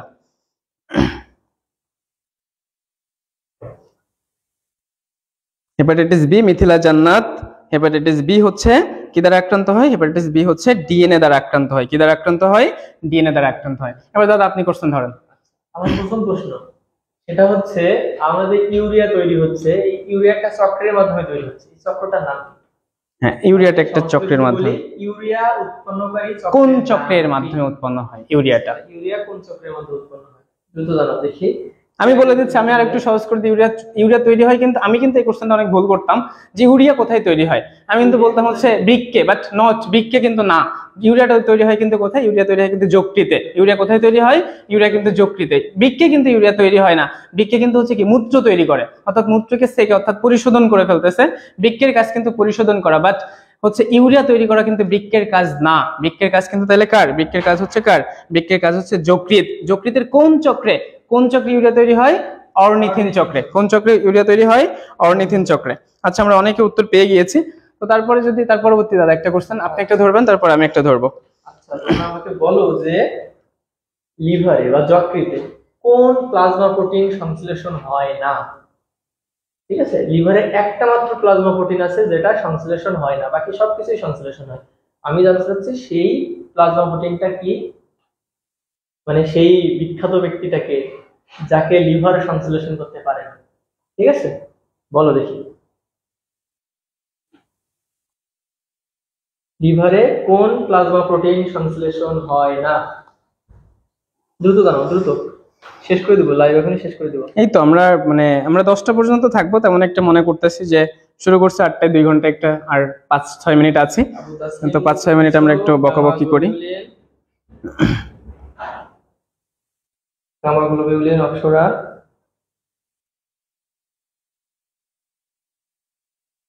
সবাই একটা করে শেয়ার হয়ে যাক তো, এখন দেখি 2-5টা শেয়ার যদি হয় তো আমাদের ভালো লাগবে। দেখি আমরা যে এখন দাঁড়ায় আমাদের কিন্তু শেষ হয়ে গেছে, আমরা দুইজনে দাঁড়ায় কথা বলতেছি, বকতেছি তোমাদের সাথে। তো তোমরা একটু শেয়ার, 1-2টা শেয়ার হলে কিন্তু ভালো লাগতো। দাদা 1-2টা শেয়ার কি হবে? 1-2টা শেয়ার হয়ে যাক, হ্যাঁ দেখি 1-2টা শেয়ার হয় কিনা। একটা দুইটা শেয়ার কিন্তু দরকার আমাদের, চলো যাতে আমরা অন্য রেকর্ড করে ফেলি, ঠিক আছে? একটা দুইটা শেয়ার। আচ্ছা, আমরা উত্তর পাচ্ছি দাদা, আপনি উত্তরটা বলে দেন, এটা মনে হয় ভালো হয় এবার। বা কোশ্চেনটা আরেকবার বলেন, নতুন যদি কেউ এসে থাকে। যকৃতে কোন প্লাজমা প্রোটিন সংশ্লেষণ হয় না? উত্তর হচ্ছে কি? Gamma globulin. সবাই সঠিক উত্তর দিয়েছো, ঠিক আছে? হ্যাঁ, অনেক মেধাবী, এরা অনেক অনেক পড়াশোনা করে। গামা বললে কিন্তু হবে না, গামা গ্লোবিউলিন বলতে হবে। কি বলতে হবে? গামা গ্লোবিউলিন বলতে হবে। আচ্ছা, তার পরবর্তী কোশ্চেন যদি আমরা তার পরবর্তী গ্যাস্ট্রিক ইন্টেনসিভ ফ্যাক্টর, এটা কোথা থেকে সেক্রেট হয়, মানে কোথা থেকে নিঃসৃত হয়? বলো তো, কোথা থেকে নিঃসৃত হয়? কোন কোষ থেকে নিঃসৃত হয়? গ্যাস্ট্রিক ইন্টেনসিভ ফ্যাক্টর কোন কোষ থেকে নিঃসৃত হয়? বলো। গ্যাস্ট্রিক ইন্টেনসিভ ফ্যাক্টর কোন কোষ থেকে নিঃসৃত হয়? আচ্ছা, আমরা দুই বান্দা যে এতক্ষণ ধরে দাঁড়ায় আছি, আমরা কি একটা শেয়ার ডিজার্ভ করি না? বলো, তোমরাই বলো। না, এরা হচ্ছে আমাদের কথাটা তো শোনে না, এরা শেয়ার ট্যাপ দিবে না, যদি অন্য কেউ দেখে যায় এই জন্য এরা শেয়ার দিতে চাচ্ছে না। আমাদের কি মানে কমেন্ট কত হয়েছে দাদা? কমেন্ট কি হচ্ছে 1000 হয়েছে আজকে? তো আমারটাতে ভালো শো করতেছে না, আমরা বুঝতে পারতেছি না। তাহলে হচ্ছে কি আমাদের কোশ্চেনটা কি ছিল? কোশ্চেনটা আমরা আরেকবার একটু বলি। আমার কোশ্চেনটা ছিল হচ্ছে গ্যাস্ট্রিক ইন্টেনসিভ ফ্যাক্টর যেটা আছে, এটা কোথা থেকে নিঃসৃত হয়? ঠিক আছে, গ্যাস্ট্রিক ইন্টেনসিভ ফ্যাক্টর কোন কোষ থেকে নিঃসৃত হয়? ঠিক আছে, কোন গ্রন্থির কোন কোষ? আচ্ছা, তারা কি উত্তর দিয়েছে কেউ? যদি উত্তর না দিয়ে থাকে, আচ্ছা, সেল একজন লিখছে ইন্ট্রোগ্যাস্ট্রন। ইন্ট্রোগ্যাস্ট্রন কেন রে বাবা? ইন্ট্রোগ্যাস্ট্রন কই থেকে আসছে? আচ্ছা, তো আমরা 50 নম্বর কোশ্চেনে চলে আসি। দেখি 50 নম্বর কোশ্চেনে কি আছে। প্রথম 1 নম্বর আছে হচ্ছে প্লিহা। তাহলে আমরা কিন্তু জানি, আমরা একটু এখান থেকে যে 4টা অংশ আছে, মানে অর্থাৎ 4টা অপশন আছে, 4টা অপশন দিয়ে আরেকটু খোটে একটু পড়াশোনা করব যে প্লিহা কিন্তু কি বলে? আমাদের রক্তকণিকা কয় ধরনের দাদা? আমাদের রক্তকণিকা কিন্তু হচ্ছে 3 ধরনের। একটা হচ্ছে লোহিত রক্তকণিকা, শ্বেত রক্তকণিকা, অনুচক্রিকা। বলো তো যে লোহিত রক্তকণিকা কতদিন পর পর মারা যায়? লোহিত রক্তকণিকা কতদিন পর পর মারা যায়? লোহিত রক্তকণিকা কিন্তু মারা যায় কতদিন পর পর? লোহিত রক্তকণিকা কিন্তু মারা যায় হচ্ছে 4 মাস বা হচ্ছে 120 দিন। এই যে লোহিত রক্তকণিকার কবর স্থান, লোহিত রক্তকণিকার কি কবর স্থান বলা হয় কিন্তু কাকে? লোহিত রক্তকণিকার কবরস্থান বলা হয় কিন্তু হচ্ছে প্লিহাকে। আবার লোহিত রক্তকণিকার কবরস্থান এবং এই প্লিহাকে কিন্তু আরেকটা জিনিস বলা হয় রক্তের রিজার্ভ ব্যাংক বা ব্লাড ব্যাংক। রক্তের কি বলা হয়? রিজার্ভ ব্যাংক বা হচ্ছে ব্লাড ব্যাংক বলা হয়। অর্থাৎ কি এরা সব থেকে বেশি কিন্তু হচ্ছে কি রক্তকে হচ্ছে কি জমা রাখে। সব থেকে বেশি রক্তকে জমা রাখে কে? সব থেকে বেশি রক্তকে জমা রাখে কিন্তু হচ্ছে প্লিহা। সব থেকে বেশি রক্তকে জমা রাখে কিন্তু হচ্ছে কি প্লিহা। সব থেকে বেশি রক্তকে জমা রাখে কিন্তু হচ্ছে প্লিহা। তাহলে প্লিহা থেকে আমরা দুইটা জিনিস পড়লাম। আর প্লিহার হচ্ছে ওজন কত? প্লিহার ওজন হচ্ছে 170 গ্রাম। 170 গ্রাম কিন্তু হচ্ছে প্লিহার ওজন। প্লিহার ওজন কত? প্লিহার ওজন হচ্ছে 170 গ্রাম। আচ্ছা, তো প্লেয়ার পরে হচ্ছে কি মস্তিষ্ক। আমরা কিন্তু জানি মস্তিষ্ক হচ্ছে 3টা অংশ থাকে, অগ্র মস্তিষ্ক, মধ্য মস্তিষ্ক, পশ্চাৎ মস্তিষ্ক, এবং প্রত্যেকটা মস্তিষ্কের আবার আলাদা আলাদা অংশ আছে। মস্তিষ্কের আবরণের নামকে বলা হচ্ছে মেনেনজেস। এবং হচ্ছে পুরুষের কিন্তু সবসময় পুরুষের কি মস্তিষ্ক বড় দাদা? আপনার কি মস্তিষ্ক বড় নাকি হচ্ছে বৌদির মস্তিষ্ক ছোট নাকি আপনার মস্তিষ্ক বড়? না কোনটা এখানে আপনার মস্তিষ্ক, মানে আপনারটা বড় নাকি বৌদিরটা বড়? দাদা কি বিয়ে শাদী করেছেন? হ্যাঁ, দাদা বিয়ে শাদী করেনি। না, দাদা বিয়ে শাদী করি নাই। মানে ছোট্ট একটা ছেলে, বাচ্চা ছেলে, সে এখনো বিয়ে শাদী করি নাই। তো বিয়ে শাদী হবে খুবই তাড়াতাড়ি। আমাদের যে মস্তিষ্ক, পুরুষের মস্তিষ্ক কিন্তু কি হয়? পুরুষের মস্তিষ্ক কিন্তু একটু হচ্ছে বড়, মহিলার মস্তিষ্ক ছোট। এটা দুঃখ পাওয়ার কোনো কিছু নেই, মস্তিষ্ক ছোট হইতেই পারে। এখন আমরা পড়তেছি এটা। তো এই যে মস্তিষ্ক, তাহলে মস্তিষ্কের আবরণের নাম কি বলা হচ্ছে? মস্তিষ্কের আবরণের নামকে বলা হচ্ছে কিন্তু মেনেনজেস। মস্তিষ্কের 3টা অংশে ভাগ করা হয়, অগ্র মস্তিষ্ক, মধ্য মস্তিষ্ক, পশ্চাৎ মস্তিষ্ক। তারপর হচ্ছে যকৃতকে বলা হচ্ছে জৈব রসায়নিক, বলা হচ্ছে 4টি খণ্ডাংশ। অনেক কথাবার্তা যকৃত নিয়ে পড়ছি, আমরা পড়াশোনা করবো না যকৃত নিয়ে। তারপর হচ্ছে অগ্ন্যাশয়কে বলা হচ্ছে কিন্তু মিশ্র গ্রন্থি। অগ্ন্যাশয়কে কি বলা হচ্ছে? মিশ্র গ্রন্থি। সব থেকে অগ্ন্যাশয় রসের যে ক্ষরণ, এখান থেকে কিন্তু সিকিউর কোশ্চেন আসতে পারে যে অগ্ন্যাশয় রসের ক্ষরণ থেকে, যে অগ্ন্যাশয় রসে শর্করার পরিপাক, অগ্ন্যাশয় রসে হচ্ছে স্নেহের পরিপাক, অগ্ন্যাশয় রসে হচ্ছে প্রোটিনের পরিপাক, এরকম টাইপের কিন্তু সিকিউর কোশ্চেনে কিন্তু আমাদের চলে আসতে পারে। তো আমরা দেখি উত্তরটা কি আছে, এবং আমাদের আজকের ক্লাস হয়তোবা এরপরে শেষ। থ্যাঙ্কস, চলে আসছে যে আমাদের আজকের ক্লাসের স্লাইড শেষ হয়ে গেছে। তো আজকের ক্লাস কেমন লাগছে দেখি, সবাই একটু কমেন্ট করে জানাও তো। যে অন্য দিনের ক্লাসের থেকে আমি আজকে দিয়ে হয়তোবা 4 দিনে লাইভে আসা পড়ছে, বিগত 2 দিন আসা হয়নি, বাট আজকের ক্লাসটা কেমন লাগছে? এবং আমি আজকে চেষ্টা করছি মোটামুটি যে ক্লাস একটু ভালোভাবে নেওয়ার, আমার জায়গা থেকে, যে না এর থেকে বেটার কিছু করতে হবে। আজকে ক্লাসটা কেমন লাগছে একটু কমেন্ট করে যদি জানাই তাতে ভালো লাগতো। এবং নেক্সট দিন আরো নতুন উদ্যমে দেখা হবে। এর পরবর্তী ক্লাস বৃহস্পতিবার হচ্ছে জিনতত্ত্ব বিবর্তন, জিনতত্ত্ব বিবর্তন। বৃহস্পতিবার রাত 8টায় ক্লাস হচ্ছে জিনতত্ত্ব বিবর্তন, অনশট এমসিকিউ এর ক্লাস হবে হচ্ছে জিনতত্ত্ব বিবর্তন।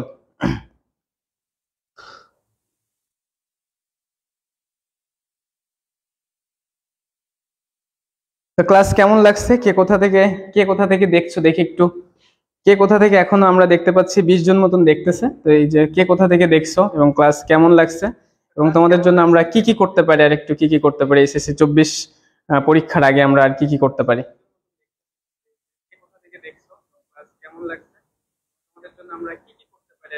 পালবাড়ি, যশোর, আয়েশা সিদ্দিকা প্রত্যেক দিনে কিন্তু ক্লাসে থাকে। প্রত্যেক দিন দেখি লাইভের প্রথম থেকে শেষ পর্যন্ত কিন্তু থাকে। তরফদার সাহেব,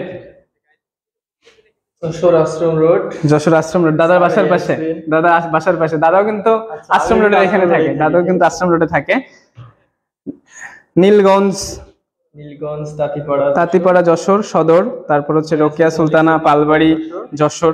আমরা এখনো অফিসে আছি 10টার সময়, সে অফিস 3টা থেকে খোলা, এখন বাজে 10টা, আমরা এখনো বসে আছি। এরপর আমাদের বাড়ি যেতে হবে। কাদের বাড়ি ভালো ভালো রান্না হয়েছে তারা একটু বলতো দেখি, আমরা যাবানে ভাইদের নিয়ে, ভাইও বসে আছে অফিসে, যে কাদের বাড়ি সব থেকে ভালো রান্না হয়েছে। গোলপাতা মসজিদ, আচ্ছা এটা তো আমার মেডিকেল কলেজের ওইদিকে।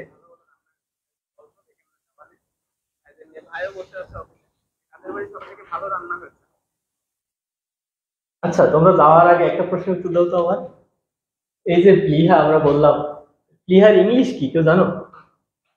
প্লিহাকে ইংরেজিতে কি বলা হয়? মেডিকেল সায়েন্সের প্লিহাকে ইংরেজিতে কি বলা হয় বলো তো একটু। যশোর চাষরা, মিথিলা জান্নাত। চাষরাতে আমি গত 1 বছর ছিলাম, ফার্স্ট ইয়ার পুরোটা আমার চাষরাতেই কাটছে, ঠিক আছে। খুব মনে কষ্ট নিয়ে চাষরা ছেড়ে চলে আসছি। এটা হচ্ছে ওই মেন রোডে অ্যাক্সিডেন্ট করছিলাম, মরতে মরতে বেঁচে গেছি, তারপরে চলে আসছি। আচ্ছা আপনি অ্যাক্সিডেন্ট করে হাত পা ভাঙছিল? না আমার হাত পা ভাঙে নাই, আমি খুব লাকি একটা মানুষ। হাত পা ভাঙলে কিন্তু আমরা পড়াশোনা করতে পারতাম। বাসের সাথে অ্যাক্সিডেন্ট করছি বুঝছো, রিক্সা আর বাস অ্যাক্সিডেন্ট করলে কেউ বেঁচে থাকে শুনছো, কিন্তু আমি বেঁচে আছি। এই যে এমডি আবু তাসলিম লিখছে স্প্লিন, সাদিয়া আফরিন প্রভা লিখছে স্প্লিন, আয়েশা সিদ্দিকা লিখছে স্প্লিন, অপসরা স্প্লিন। এই তো তোমরা সবাই পারো, দেখি তোমরা সবাই অনেক ভালো পড়াশোনা করো, কিন্তু তোমাদের বেলা আমি কিন্তু এটা জানতাম না জানো। তো ঠিক আছে, আজকে ক্লাস এই পর্যন্ত। সবাই ভালো থেকো, সুস্থ থেকো। আমাদের 3য় ব্যাচ শুরু হয়ে গেছে, তোমরা সবাই জানো। আমাদের 2রা জুন থেকে আমাদের 3য় ক্লাস শুরু হয়ে গেছে। আমাদের 3য় ক্লাসেও ভরপুর, সবাই ভর্তি অবশ্যই মানে পুরো ফুল 3য় ব্যাচে। এবং আমাদের হয়তোবা 4র্থ ব্যাচে খুব তাড়াতাড়ি আসবে। আমাদের পেজের সাথে থাকো এবং আমাদের সকল আপডেট আমাদের পেজের মাধ্যমে পাবা। এবং এসএসসি 24-এর জন্য আরো অনেক ধামাকা আসতেছে আমাদের পেজ থেকে, শুধু 24 না, 24, 25, 26 এবং পরপর আমাদের অনেক নতুন কিছু সংযোজন হবে। আসসালামু আলাইকুম, দেখা হবে বিজয়।